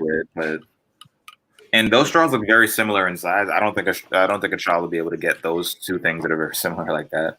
Are you saying that the child would know that those are the same objects?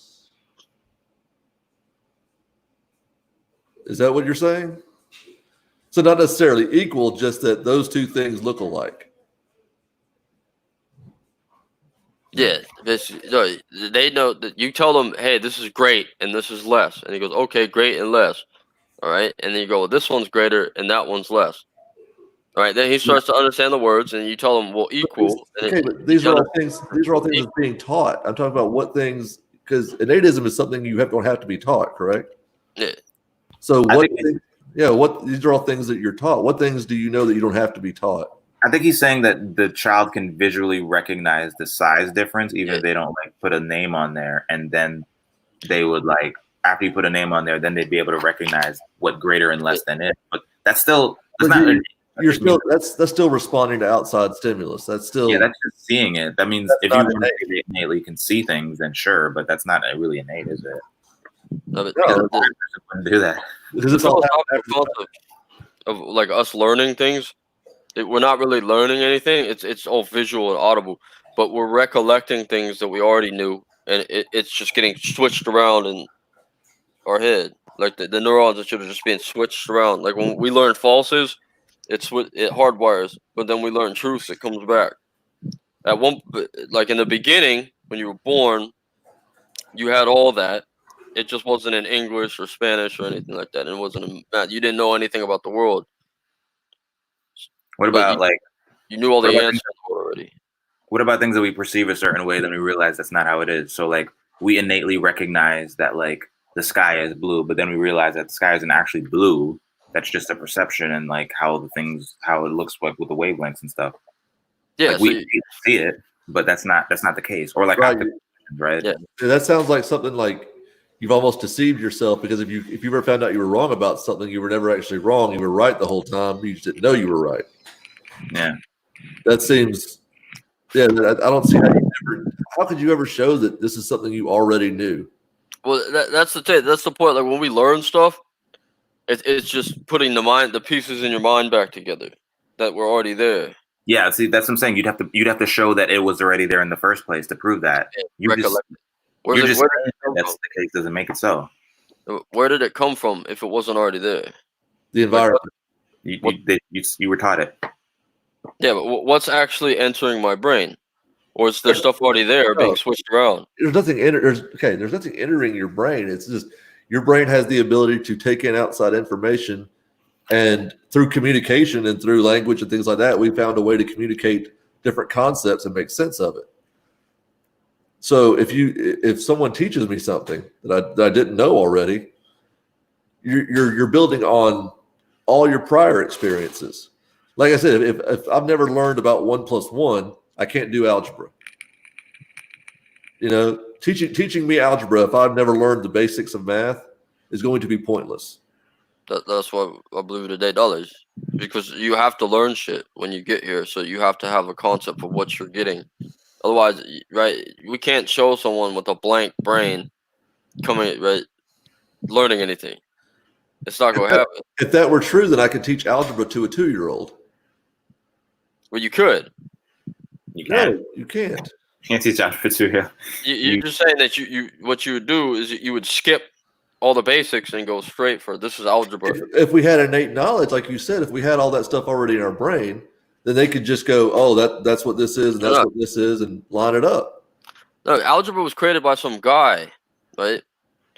All of language was. It's using things, but the concept doesn't look anything like algebra. Like the way algebra works is in a specific language, right? The word algebra itself is Arabic, but Every word is made up.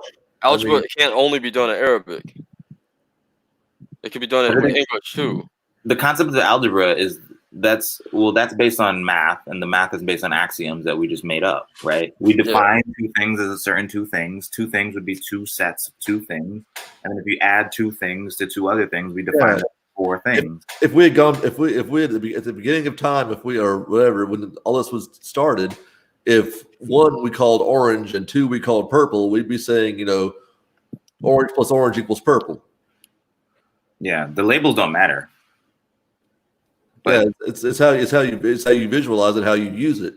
So if it's true that we have somehow all of this knowledge already in us, and then we're responding to it on when it comes our way, we're just rearranging things in our brain, then theoretically you could teach a 2-year-old algebra.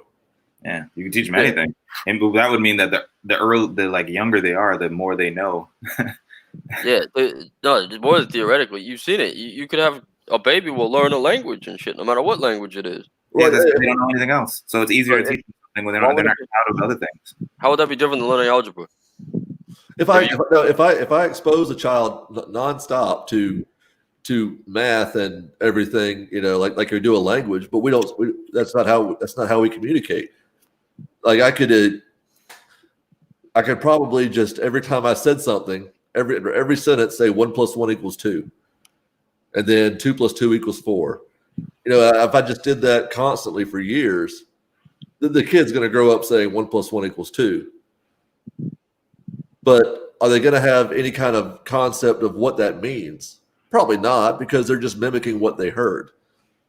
They don't know how math works. They just know what they heard. Yeah.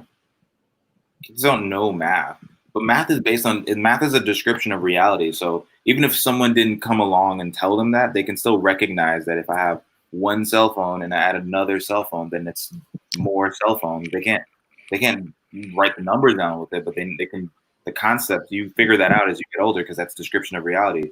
It's never been the case that if I add one thing to another thing, then I get 10 things, because the world doesn't work like that. So Right, people, I could teach a kid that 1 + 2 = 10, and then they're going to go out in the world and have a very difficult time.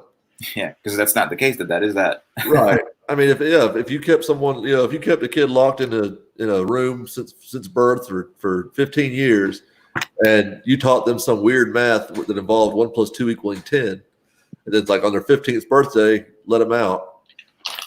It's going to be, they're going to have to start from scratch. I mean, interesting. That's what I'm saying. You can teach a kid 1 + 10 = 2 or something, and he'll go out, and then people ask him like, "What's 1 + 10?" He'd be like, "Oh, 2," but he would still have the concept of 1 and 1. Right. Like, I need both of these, and he'll Right. go. But he'd inadvertently be right when asked the question. Right. He would know the amounts. But he wouldn't. Right. He'd know the Logical amounts. He wouldn't know the labels. That doesn't mean that I didn't have to teach them the labels. If I taught the kid no math at all, and you just say, I have this object, and now I have this object, so I have these objects. But knowing the amounts is not innate. That's just being able to That's just being able to see things, because that just wouldn't work with a blind child. Like, you recognizing things is just like you just recognizing things. You visually see things or more. And to think about it, there has to be an object to recognize in the first place. So for this to be innate, you can't conceptualize anything. How do you conceptualize something when you've never seen anything? Well, they can see in the womb. They just don't know what the fuck's going on, and that's why when they're thinking about it, like they're thinking about shit. Like, well, what happens in here? What's eventually gonna happen in here? Maybe nothing. They're probably out in oblivion. They're like, shit, this is just happening every day. I'm at peace with it. I'm just sucking out of the umbilical cord and shit. But did you say they can see? Kick the walls. It's getting kind of small, but I don't think they were like processing to the degree you think they are. That'd be like, our brains aren't even fully developed until we're in our like 20s. How can they be developed fully when they're in the womb? Like, I think this is assuming a lot, because either if they do know everything, then they have to be that somehow it does go to a blank slate, which is what makes John Locke said true even anyway. But we can empirically prove that that we develop our brains more as we get older.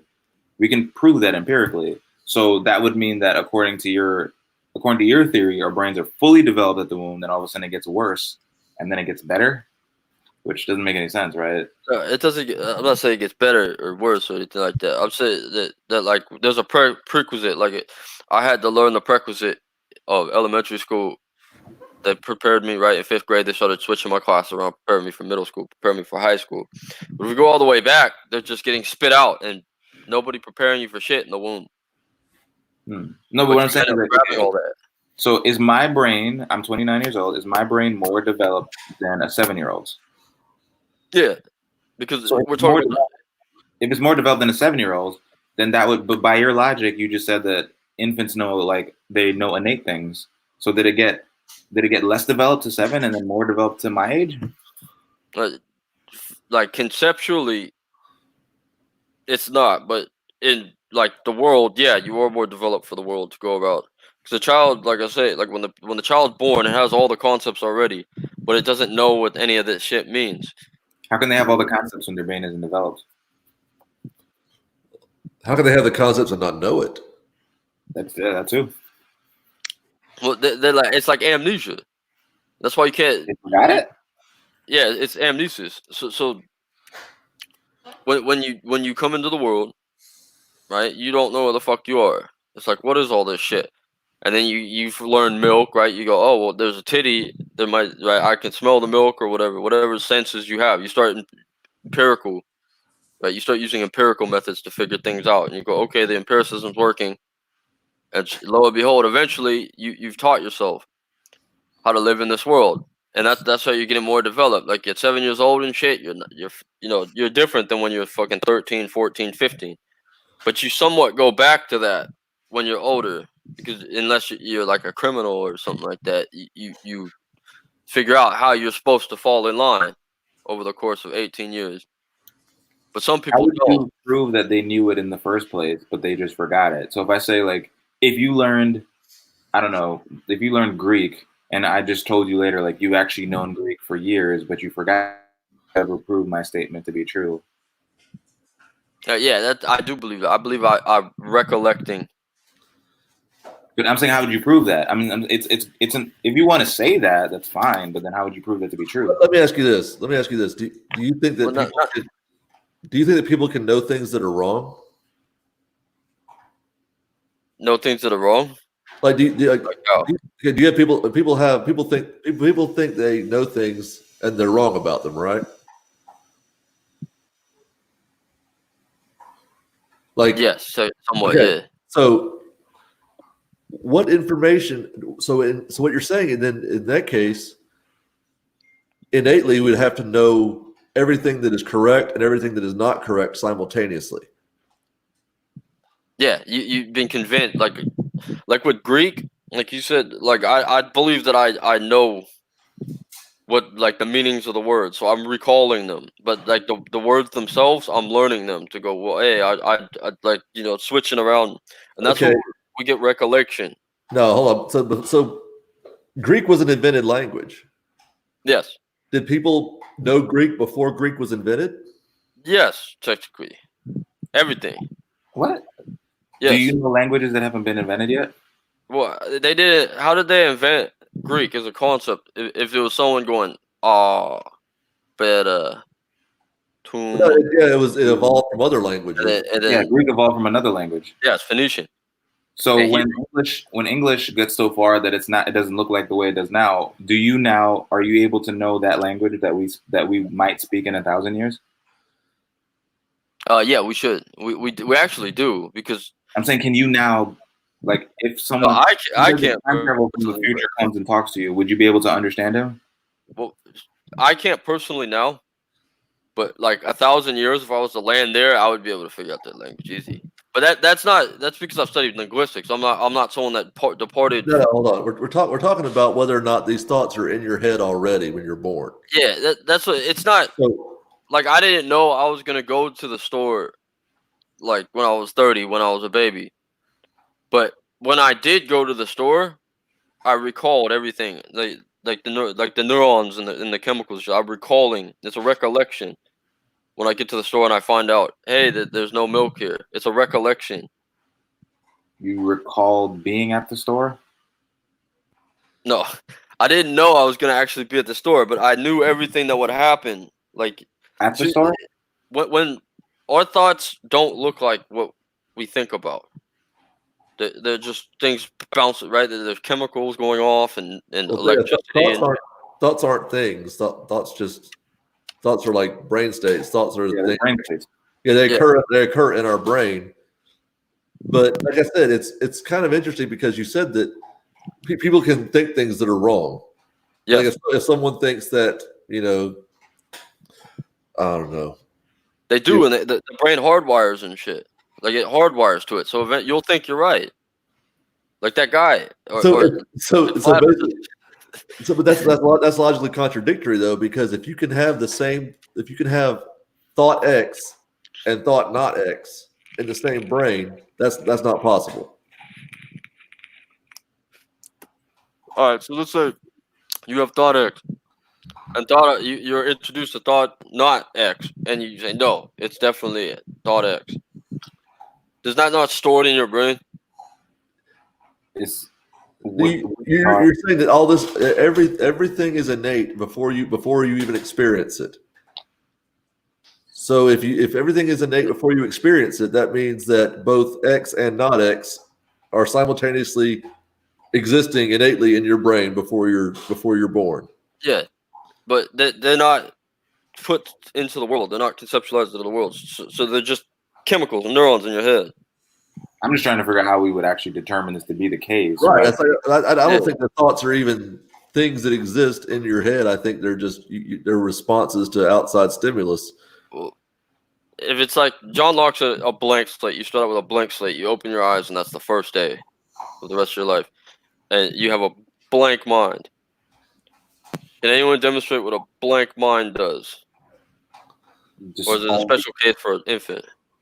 For a blank mind, they would only operate on just instinctual drives. So they know that, like, they feel hungry. They don't know what to do with it yet. They see things. They don't know how to process anything yet. They don't know how to communicate with the world. And they probably only know how to cry, which is the only thing babies can do. That seems like a blank slate to me, right? Like, I don't know what that... Right. I mean, they can. I mean, you don't have to. I mean, a baby can still like pee on itself, but it doesn't have to think about that. Yeah, that's just psychological. I mean, that's biological. That's just something that happens. That's just something humans do. And then we learn maybe we should hold it, unless we actually are using a bathroom, then we don't hold it, I guess. Yeah, I mean, like it's. These are all biological functions that just happen. It doesn't require any forethought or any kind of knowledge beforehand to do it. I think what would it look like if a baby had knowledge but then forgot it? Like, I don't know how. Like, what would that look like in reality? What? So if an infant knew things but wasn't able to like articulate the things that it knew, how would that look? Like, how would we determine that to be true? Well, if the infant knew all the things that... Yeah, based on your theory of infants knowing everything, how would that look? What would that look like? Well, they just have a brain like me, except it doesn't have all these chemical reactions that have to happen. He has all that shit, and it's nice. So it would look relatively flaccid. So when he's told something, that first connection's made, and it's already in his head. So why do they have to ask questions? So why do they even have to? Yeah, why did they learn anything if they already knew it? I mean, why does he learn anything? Because he's in a new place. He has to learn. He knows that. He knows he has to learn this stuff to survive. But no, they don't have to learn it. They already knew it.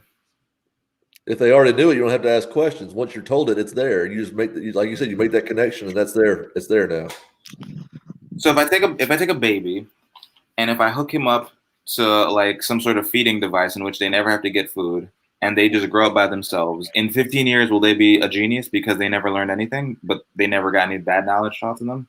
Because if they already knew it, they're not going to forget it, right? Well, no, because we know if you do that to a baby, that they'll develop some kind of psychological problem. But they won't ever. Like, but they still know everything.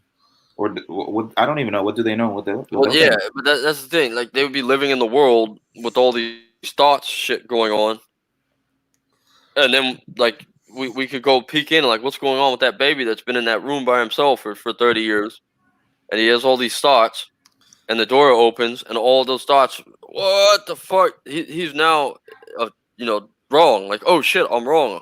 Everything's got to be fucking figured out. This, that, all that's wrong, and that's 30 years worth of that. So it could be wrong knowledge that the infant knows, or the child knows.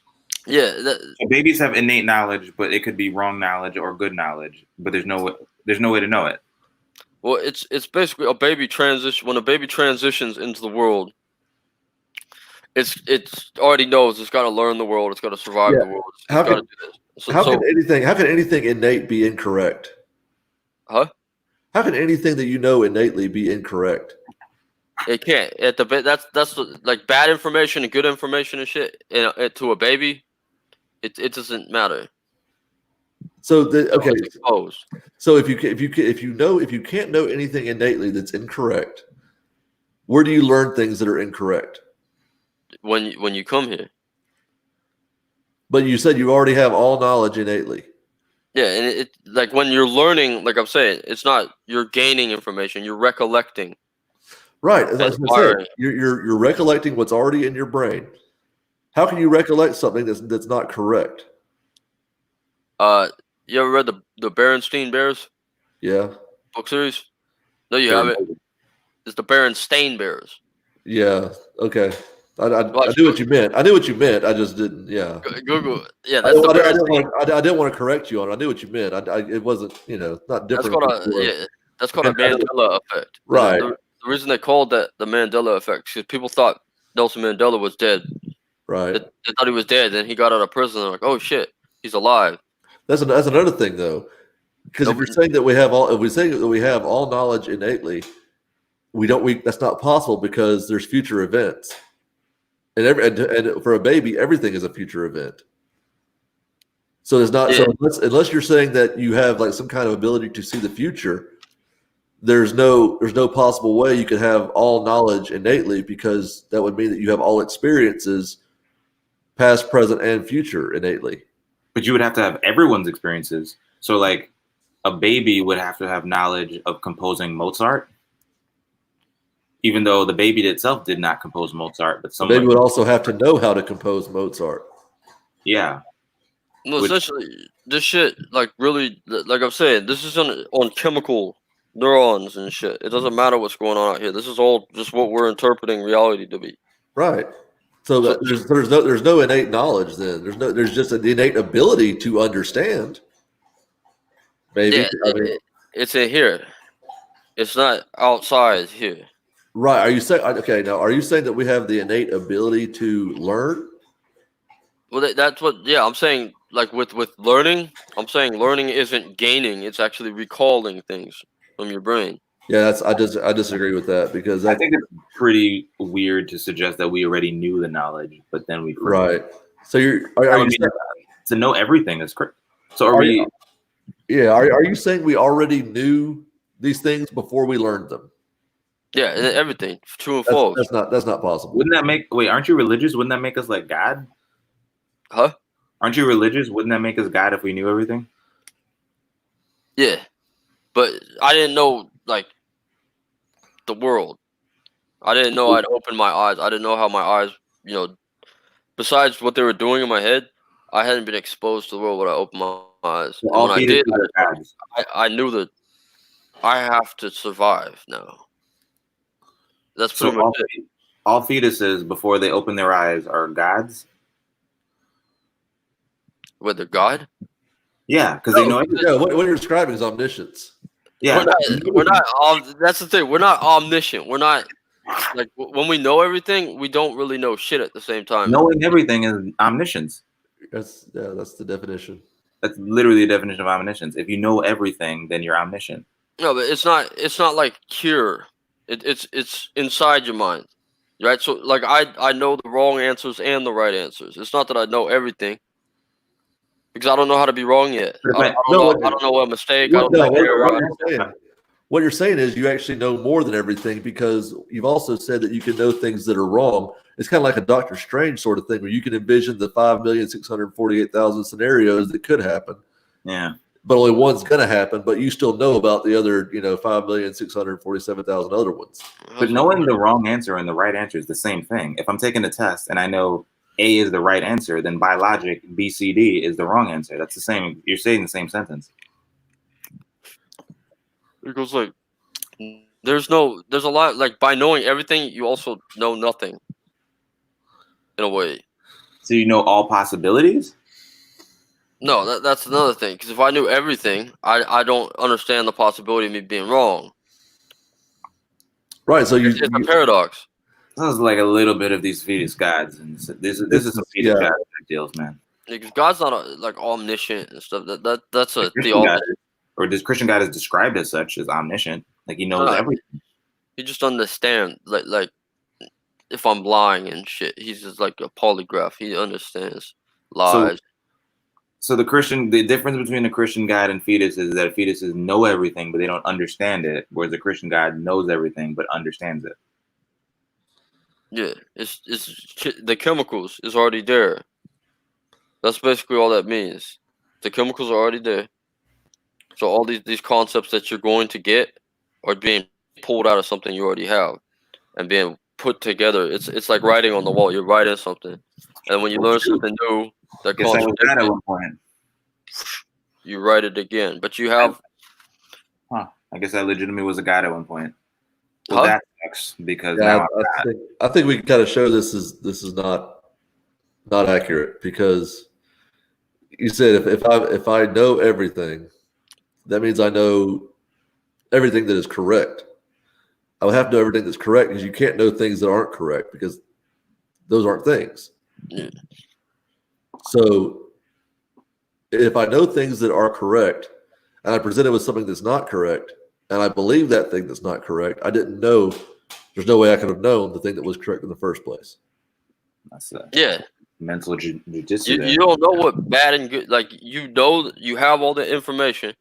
You just haven't, right? You know what equal is, you know what all that stuff is, but you haven't really been able to be wrong yet or right yet. So you're neither. Wait, And like with the God, like if we knew a God exists in utero, right? For a Christian, yeah, you already did, but you didn't know, like, you knew more about God than a baby, because you've already heard all the shit that, right? The baby's just like Adam in the garden, like, oh, there's a guy talking to me from the sky and shit, but he doesn't really understand the concept of God, that he's gonna come back, he's gonna kill it. He just knows that he's there. That's it.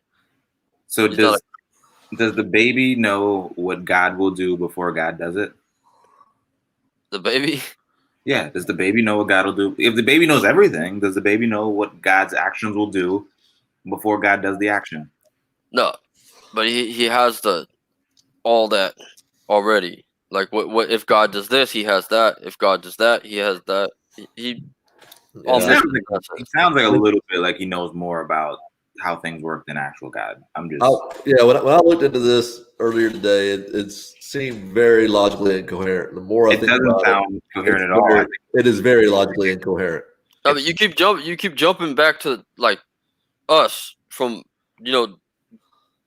thought, like independent, innate thought, because it's just saying that the chemicals are already here in your brain, and instead of, you're not getting anything added to your brain, it's already there. It's just being switched around, and the neurons are being changed and stuff. But all that shit's already in your head, and it was there when you were born. The chemicals exist in your brain. Yes. Okay. Chemicals don't produce thoughts, because thoughts aren't things. Chemicals interact biologically interact with our environment. This is the way we learn things. This is the way we gauge our surroundings. We use our senses. We use our senses. We use prior information. We use all these things. We use what people tell us, what we hear. We use what we see. Yeah, the chemicals themselves aren't the thoughts. The chemicals are just, I mean, we use them for thoughts, but they're not actually thoughts. So, like, if we're using, like, the dopamine would be the chemical that's associated, and the feeling that is associated with dopamine is something else, but the chemical of dopamine doesn't make a thought. So if I remember, like, my wedding day, I will get dopamine. That's the chemical that's associated with it. Right, this is why we don't see, like, this is why we see kids putting things in their mouth they're not supposed to go in their mouth. They don't have any prior experience. Yeah. They don't have anything to draw on, because they're literally learning as they go. So there really is no, the chemicals are there, and when they, that's how they put it in their mouth, and like, oh, this isn't food, take it out. It doesn't taste good. This doesn't taste good at all. This doesn't do anything for me. Take it out. Will never change. So, like, it's not like we get less chemicals. It's the same chemicals from when we're, like, newborns to now. Like, it's the same chemicals. Right. They're looking for things that increase that dopamine level. So they get something that tastes good. Oh, I want more of that. Yeah. And that may or may not develop into an addiction. It's the same reason. Yeah, that's exactly what I was about to say. It's the same reason people do drugs sometimes. It's because this feels good. I want that again. I'm gonna do that again. I'm gonna do that again. Yeah. We're very simple. I mean, it's not. I think you're making this a lot more complicated than it really is. Yeah, you make it into, like, some abstract of just, like, a metaphysical thing, which, I mean, I don't think it is. Yeah, I said I don't think it's really.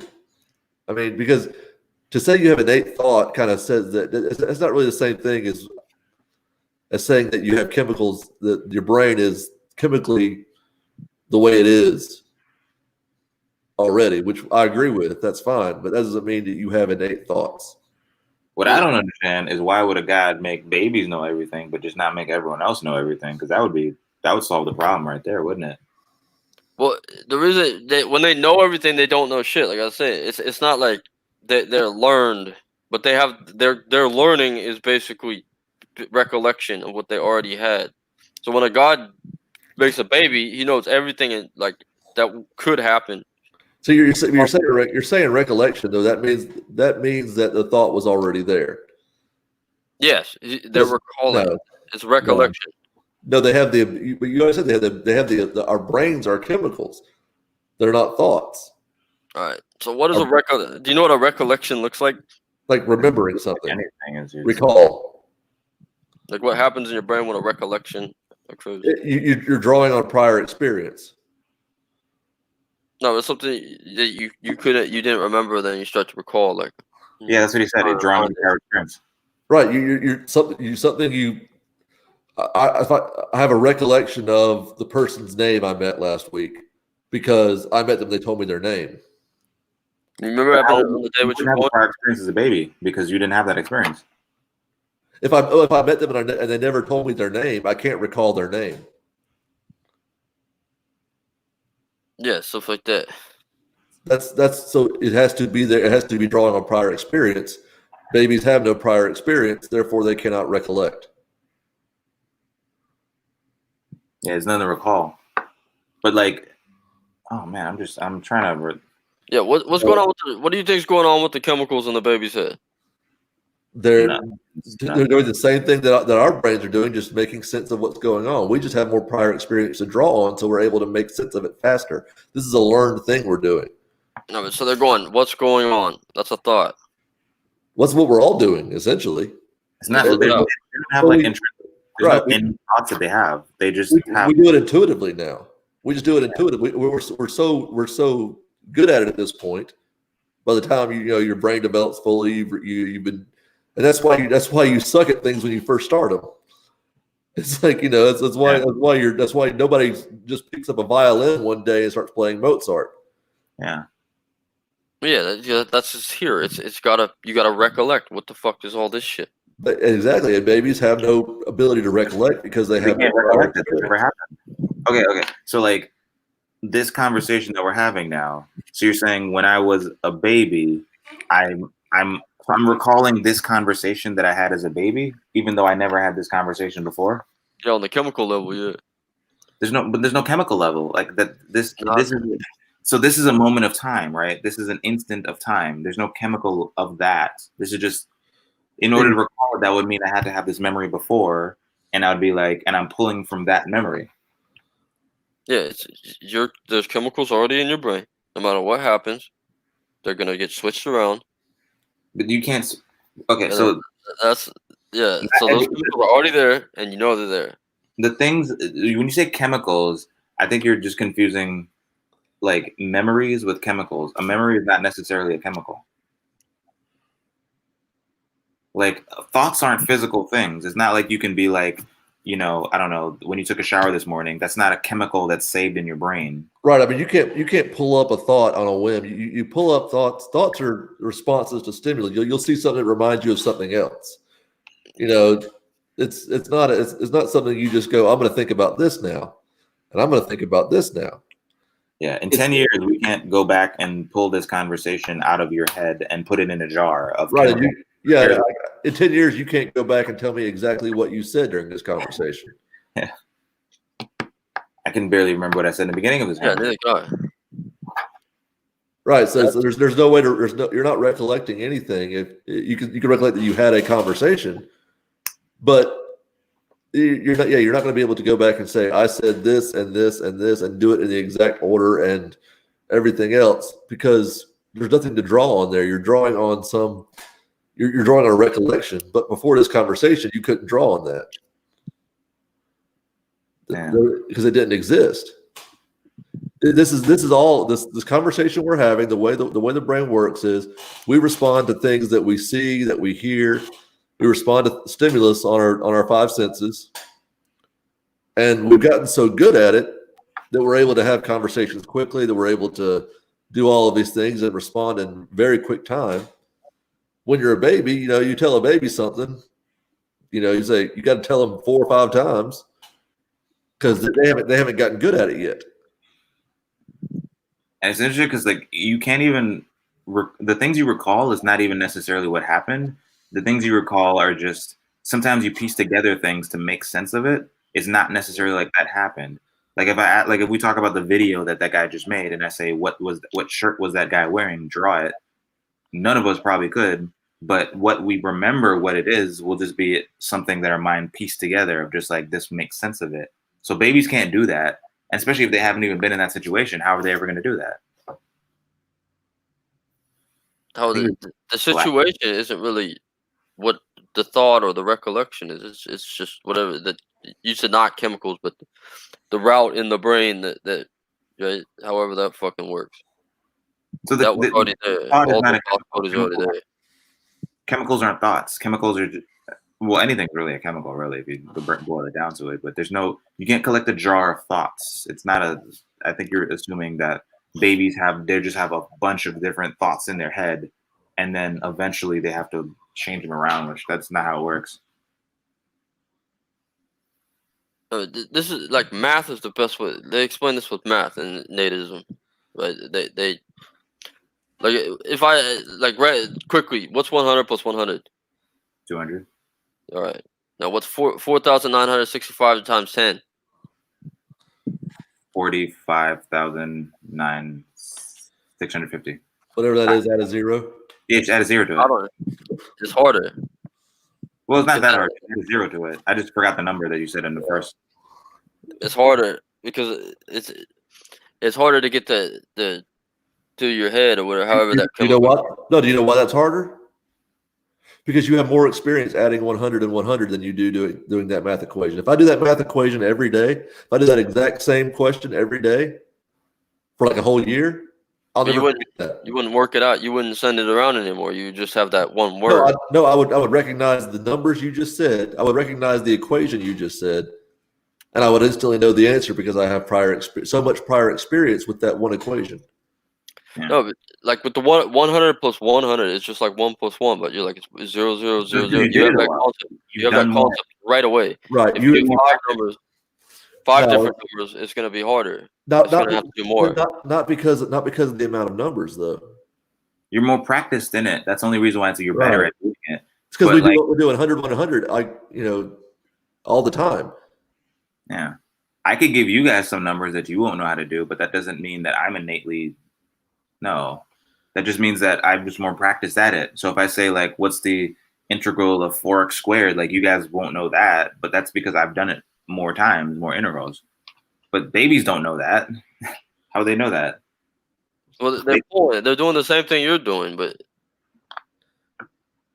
right, like you said, if we have just one word that we can learn to solve our problem, right? Like 200, we have the answer, and that just solves your problem. It's the same thing.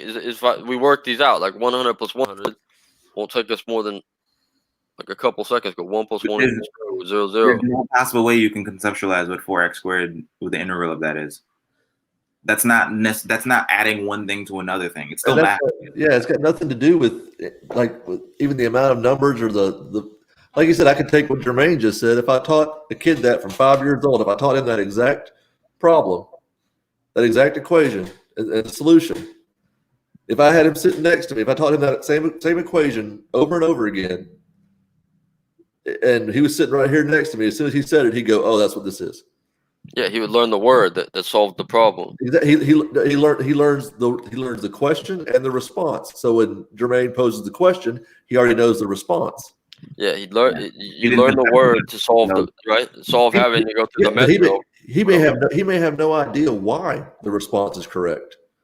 I could just teach him to repeat that. Yeah. So that's nothing. I mean, and in a way, yeah, we know how to do 100, 100 and add them. And because it's sort of simple, we're able to do it quickly. But it's also the thing of we've had it drilled into our heads so much. Yeah. Most of us have had 2 $100 bills at one point. Yeah. But we don't know what that. Like, we even can't conceptualize that, because if I tell you to add 1 apple plus 1 apple, you both can visualize 1 apple and 1 apple. But if I say add 1,000 apples and 1,000 apples, you know it is 2,000, but you can't visualize what 2,000 apples look like. You can visualize the concept of what you can be like. Oh, I can imagine a bunch of apples, but you can't conceptually think of literally 2,000 apples. Yeah, at that point, you're going to deal with the numbers. You're not going to deal with the actual apples. Yeah, like think of 100,000 apples right now. Nobody knows what that looks like. You just think of a bigger thing. Your brain's just going to see 100,000. You're just going to say, okay, this is 100,000. I'm not going to worry about the apples because that's irrelevant. Yeah. So what you're doing is you're focusing, and in your brain, you're just going to focus on the important part of the conversation. He's not asking me for, he's not asking me to how much it's going to be to ship these apples or anything like that. I don't have to, it doesn't have to be apples. If I say what's 100,000 and 100,000 apples, how many apples is that? I'm not asking you, hey, how much is it going to cost to ship 200,000 apples? Yeah, you didn't have to do anything. What the numbers? The thing is irrelevant. It's just the numbers, so you can do the numbers in your head. But the fact that, like I said, the fact that we're able to do that quickly is because we've taken years of math and we understand how the concepts work. But like I said, I could take one problem and drill it into a kid's head from the time he's born, tell it to him every week. Hey, do this problem. Right. You're right. And then I can bring him right here. Jermaine asked that same question and he goes, oh, I know that answer. Jerry's going to go, what? Why do you know that? Because so he's going to go, like, oh, because my dad told me that exact problem every week. Yeah. Oh, it's not because you know how to do math. It's because you just heard this repeated to you. Yeah. You can do the wrong answer too, and he'll learn I it. could. Yeah, you could. That's the whole point. That should show that they're blank slates, because you can tell them anything, they would believe it. I can tell them anything. I can tell them that every Tuesday it's red. Makes no sense. Yeah, they would believe it because they're like blank slates. Yeah, they're gonna say, "What's the second week of the second day of the week? Oh, it's red." No, it's not fake. Actually, it's not fake until you're going against. Because like with the baby, you know everything. He doesn't know shit. He already knows that. That's my point. He doesn't know anything. Yeah, I can tell them everything that's wrong, and they're never going to know different because that's one concept. The baby thinks that you know everything, and he's right from his perspective. So then, the baby knows nothing. Then, yeah, knowing if anything, the baby knows that you know everything, and he knows shit because you've been in the world longer. The baby knows that. That's why he's listening to you. Where you don't know everything. So where's the innate thought then? There's no innate thought. The baby doesn't have any understanding of it. All the baby knows. I think what you're trying to say is the baby is open to all possibilities of an answer, but that doesn't mean anything. That just means the baby is a blank slate. Because if someone tells me that this is a cell phone, but then it also could be the case that I would believe it's not a cell phone. I don't know anything. I just know there's 2 possibilities. I don't know anything. So like the baby they don't have any knowledge. That you have to impart them to knowledge, and they have to decipher the knowledge, but that's not anything that they were to recognize. Are you giving the baby knowledge, or are you giving the baby something to do with things it already has? So babies have, because they're still human, they still have some degree of problem solving capability that gets better as you get older, and you tell a baby something and you can aid their capabilities. So if you tell them like, oh, this is, it depends on how old they are. If you say like, this is what hot is, and you show them, like if you have them next to a hot object and next to a cold object, they can decipher that of just like, this feels this way, this feels that way. And you can teach them that one is more dangerous than the other. But that doesn't mean that they knew that. That just means that you had to tell them that you help. The senses is what helps them to communicate with the world, but they don't know anything. I just don't see any way this is even remotely not only possible, but I don't think it's anywhere remotely coherent. Yeah, it doesn't make any sense now. Because I mean, the one thing, even if it were true, you couldn't show it. No, you can never prove it. You would just have to really believe it. Yeah, I mean, it's not even a really good thought experiment because it doesn't even work as a concept. It doesn't even work as a possibility. There's too many holes. Well, that a baby could think. No, that we're somehow born with some kind of this innate knowledge. It's not. You conceptualize knowledge to the world and stuff, as opposed to what's going on in your head. But if a baby was born with it, because I think what John is saying, like, because you can clearly show that it looks more like the case that babies are blank slates than not. And if you really believe that babies were not and they had innate knowledge, you could never prove it. You just can think it, but you can't prove that to be the case. With the baby's lack of experience, right? Say that I didn't have any experience in math, and I went on a game show and got all the right answers. That would show that would be more of a demonstration of innate knowledge. Yes. It says innateism is a philosophical doctrine. We've been through all that. It holds that the mind is born with ideas and knowledge. Therefore, the mind is not a blank slate. It asserts, therefore, that not all knowledge is obtained from experience and the senses.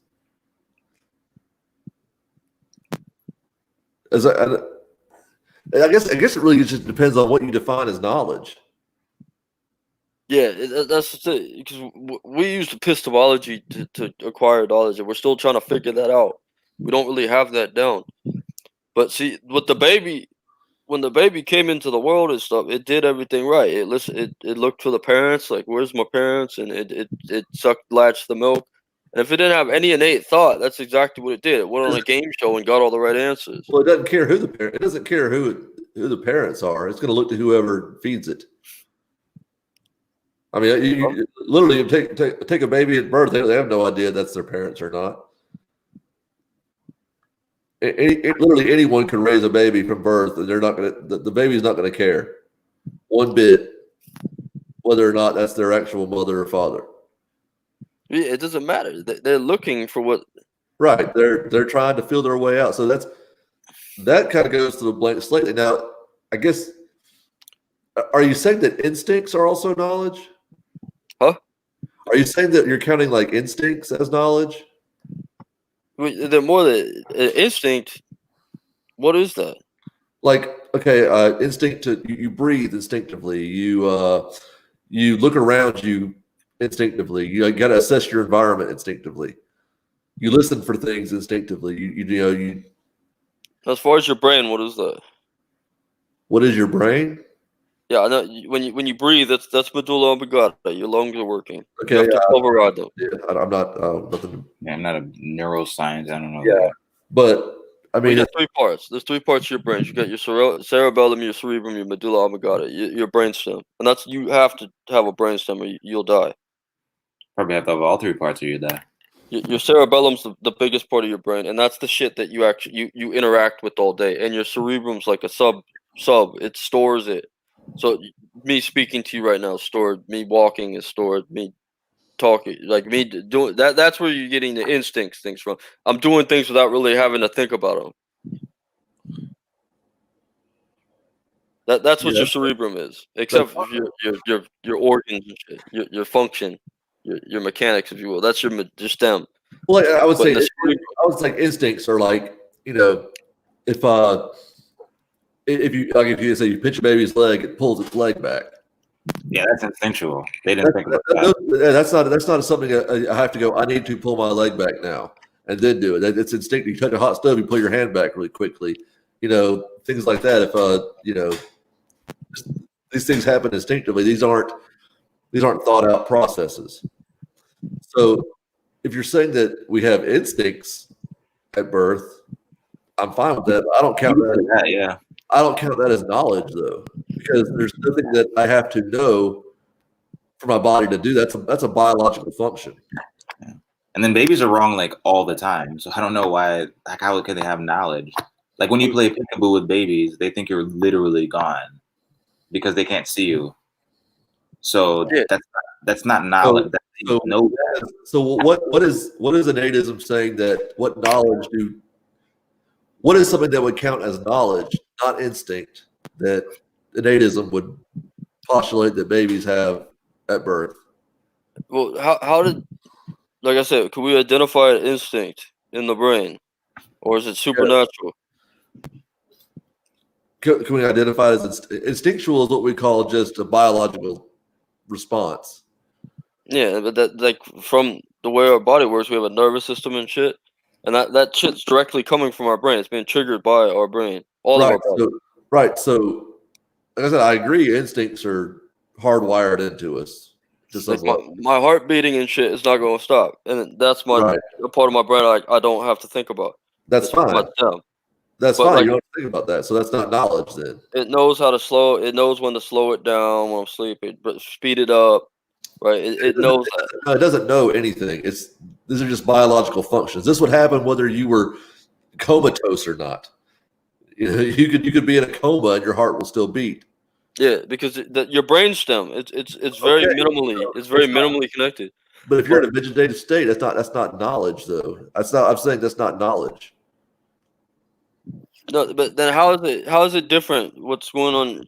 Right, I know that it's not dependent on the other parts of the brain, but what is it doing different than the other parts of the brain that make it? It's not clearly defined. Knowledge is just something that we think is knowledge. Well, I don't really. I think knowledge is just the same as belief. I don't really see the difference in the two. But if you're saying that somehow, so whatever our brain does counts as knowledge, is that what you're saying? Yeah. Any function that our brain produces is knowledge. Anything that you've acquired with certainty. And that's internal. It's an internal. You haven't acquired the ability for your heart to beat. That happens naturally. Yeah, I think knowledge is just justified belief. It's the same thing, really, but it's just like I think it's like a stronger belief. But yeah, so if you're describing our early beliefs, those are just like functions of your body. Yeah, if you count everything the brain does as knowledge, then breathing is knowledge. Then the urinating is knowledge. Pulling your arm back when someone attacks you, throwing your hands up in front of your face is knowledge. I mean, that's a really rough definition of knowledge. I don't think anyone would agree to on that one. And philosophically, I don't think even that works. So this is a philosophical definition we're talking about. I don't think anything in philosophy counts that as knowledge. Yeah, this is biological functions. So it would. That's what I'm trying to identify what an instinct is, because when you if I have a heart attack, all right, and I wake up, I'm not a cardiologist the next day. I'm not, but there'll be a guy that never had a heart attack and went to school for hella years and shit, knows exactly what happened to me. Okay. You don't even need to experience the heart attack to be a cardiologist. But the heart he would have to study hearts that had heart attacks. Yeah, no, but he studied the mechanics, even though the heart attack happened to me and I experienced it, right? My medulla oblongata didn't store any information from that. But having a heart attack that's not the knowledge. The heart attack isn't the knowledge. Yeah, what's stored was the experience. You would have knowledge that you had a heart attack. You wouldn't even know what that was. You would just know that your heart hurts or something along those lines. You would not know what a heart attack is. Exactly, and all I would know is the pain and shit and the fuck. I fall down. I need to go to the hospital. That's all I would think about. I wouldn't know anything about what's going on in my body. But that's not knowledge. That's just your feeling. The experience is not the same thing as the knowledge of that experience. Because that's what I want to know. An instinct is an instinct like that. Like what? Because there are two different things there. You said one thing is I had a heart attack. The other thing is I observed, I experienced having a heart attack. Because let's say you're in a vegetative state, right? You're not experiencing anything. You can still have a heart attack. Yeah, that's because the functions in your right, but it doesn't. Yeah, but it doesn't. You don't actually have the experience of having a heart attack. Your brain doesn't register it as this is going on right now at this time in this place. No, but your brain doesn't register anything in that heart attack besides the reality you live in, like of your fucking pain, like you said, your pain and what how to deal with the problem. But you're not learning. Are you feeling? I mean, I don't know that people in vegetative states are feeling pain. In vegetative states, you're learning a lot. You're not learning cardiology from your heart attack. That's following you. So if they're not learning cardiology, then they don't have any knowledge of it. Do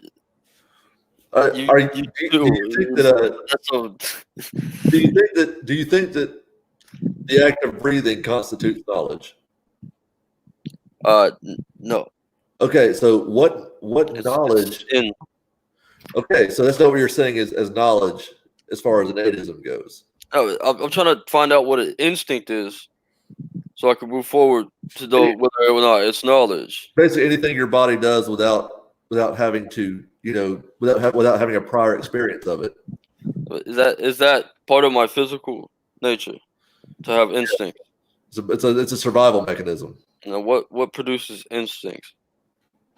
Your brain reacting to the environment. Now, do you know what part of the brain that is? It doesn't matter. Well, it does, because my thoughts, right? In order for me to store in my cerebrum, I need to articulate in my cerebellum. Now, my body functions are programmed into my medulla oblongata, and that's why I'll say the heart attack. Because if I have a heart attack, I'm not going to think about what's going on with my heart. I'm going to go think about the pain and my environment, right. And that's going to store it. Like I'll remember something like I better have a life alert on my wrist. I better have a glass of water nearby, but I won't remember anything about that heart attack as it happened chemically. So with the instinct, you would have to. Your instinct will be to seek help of some kind. I mean, yeah, but that's stored. It has to be stored in your brain. It's the same thing as walking. I had to learn how to do that, and eventually that was stored in my brain. Let me ask you this: if you cut your arm, you're bleeding. Do you have to tell your body that wound to clot? Your body does it naturally, right? Well, like yeah, your blood clots on its own. You don't have to tell it. You don't have to think about it. Yeah, that's your cerebrum. Like I said, that's just you stored in your mind. That's just what your body does. Yeah, it's stored in your mind. Your brain doesn't even do that. That's just a function of blood. That's not even your brain. Your brain has nothing to do with whether or not your blood clots. Oh, you're coagulating me. Right. So this is just a function of this is just a function of biology. This is something that human blood does. When there's a cut, it clots. The blood coagulates when it hits the air and shit. Right. That's outside of your body. There's a clotting mechanism in your blood because we have hemophiliacs that their blood can't clot. Yeah, that's just the chemicals in the blood. Right. They have light hemoglobin. These are things the body does without any knowledge or anything like that, without even involving the brain to an extent. But that's science. That's like right. If I take a piss in the toilet and shit, and the piss will get stale and smell bad. My brain didn't tell it to do that. Right. The environment did. That's my point. These are all, but this is all the same. It's kind of all the same thing because a human body is going to do that regardless of whether or not the person is aware of it. That's probably the best way to put it is knowledge has to be something you're more or less aware of. Because I'm not, like I said, I'm not aware that my blood is clotting. I'm not aware when that's happening. I can see it, or I'm not aware that, that my white cells are fighting off a cold or anything like that. That's just all going on. Yeah, I think knowledge pertains to because if it's justified true beliefs, then you have to have some sort of rationalize it. It's a belief. You can't, if it's something that you did without, your body just does, it's not really a belief, is it? Yeah, so that's kind of what I'm getting to is with this idea of innatism. I mean, what if you're counting that as knowledge? I don't see there's really any justification for saying that's knowledge, and no philosophical definition I've ever heard of includes that. I think you can't make any philosophical argument because there's no way to prove it. You can make it wouldn't be sound at all. You can make an internally consistent argument, but there's no way you can prove it at all. You almost have to change terms in the middle of it. Yeah, because we could say that we got innate knowledge, but it's not really ours. It's our mother's thoughts and shit, and we're getting the bare essentials, or communicating to mom somehow or some shit. What? But to deny innate knowledge, right, is to say that something exists called an instinct, and it's not like anything else. It's with my cerebellum transferring to my cerebrum to store information. Like when I'm jogging, I don't have to think about which foot's going down and falling over because that's something I learned and I stored in my cerebrum. And that became instinctual after a while. So the instincts I have in an infant would have to be something different. Okay, yeah, some instincts do develop over time. Huh? Some instincts develop over time. I thought we were just going with certain instincts we're born with. Yeah, that's what I'm saying. How did we get those? There's a methodology for how we got other things like walking and That would be evolution. And writing. Yeah, that we evolved that way. That would be evolution, saying because we evolved to avoid pain and seek out pleasure. Yeah, the ones that didn't died. Yeah, you live longer and you're able to produce more offspring the longer you live. So evolutionarily, we are. Your cerebrum was preloaded with information. Yeah, but but innateism is saying you're preloaded with knowledge. Yeah, that's exactly what that is. Someone's already articulated that they have. If it's a philosophical argument, it's completely using a definition of knowledge that is far afield of anything that any other philosophical argument would call knowledge.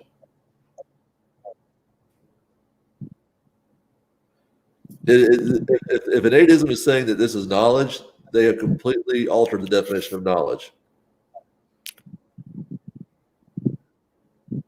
No, but when we talk about knowledge, in philosophy, we're talking about how we acquire it from where we are now, as opposed to a baby who has not entered the world at this point. Right. So it's the concept of knowledge is different from like me to like a fox in the wilderness. You know what I'm saying? Like if he was put in a place like listening to Mozart music and shit, it probably doesn't sound anything like Mozart to that fox. Right. And that's what I'm saying. It's the same with the baby. The baby hasn't come into the world yet.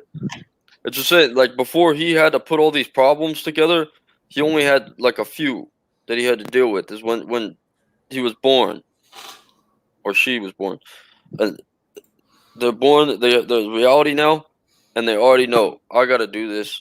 I got to go bombs titties. They don't know that. They don't. They're not doing that. They're not doing that overtly. So then where does the instinct come from that gives them that, and why is it different from other instincts that we acquire throughout adulthood? Yeah, evolution is what drives that. Evolution doesn't teach us. I guess it eventually does, but we have to learn to walk. It said if no one teaches us how to walk, we have to learn to walk. It's something we develop over time. But it's also something we see happening. So we go, okay, we'll start trying this, but it's not something that overtly happens. It's just something that we figure out small ways to get around quicker. It's just practice. And wait, I can get around quicker if I do this, and if I get around quicker if I do this. That's why they crawl first. That's why they, it's not any. This is all. And this is something that's innate to every species, though. Yeah. So when you were just born with the idea that I need to figure out the easiest way to do things. The easiest, the most efficient, the most beneficial to aid in survival. Yeah, and that's what I'm trying to identify is where the instinct came from without thought, without being stored into the cerebrum, from the cerebrum into the cerebrum, like everything else is. Everything else I know.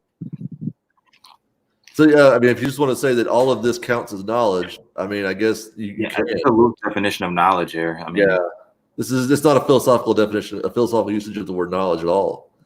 No one's going to agree that knowledge is this. That's just biological function. Like me breathing is knowledge. My blood clotting is knowledge. These things aren't knowledge.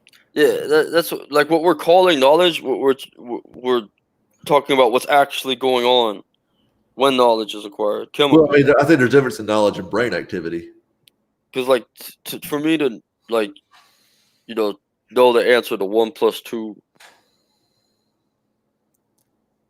Oh, maybe we lost him there for a second. And then he might come back.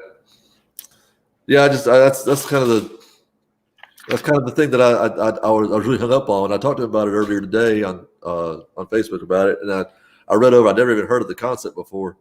Then I looked at it because I thought he was going to go the God route with it, but he didn't.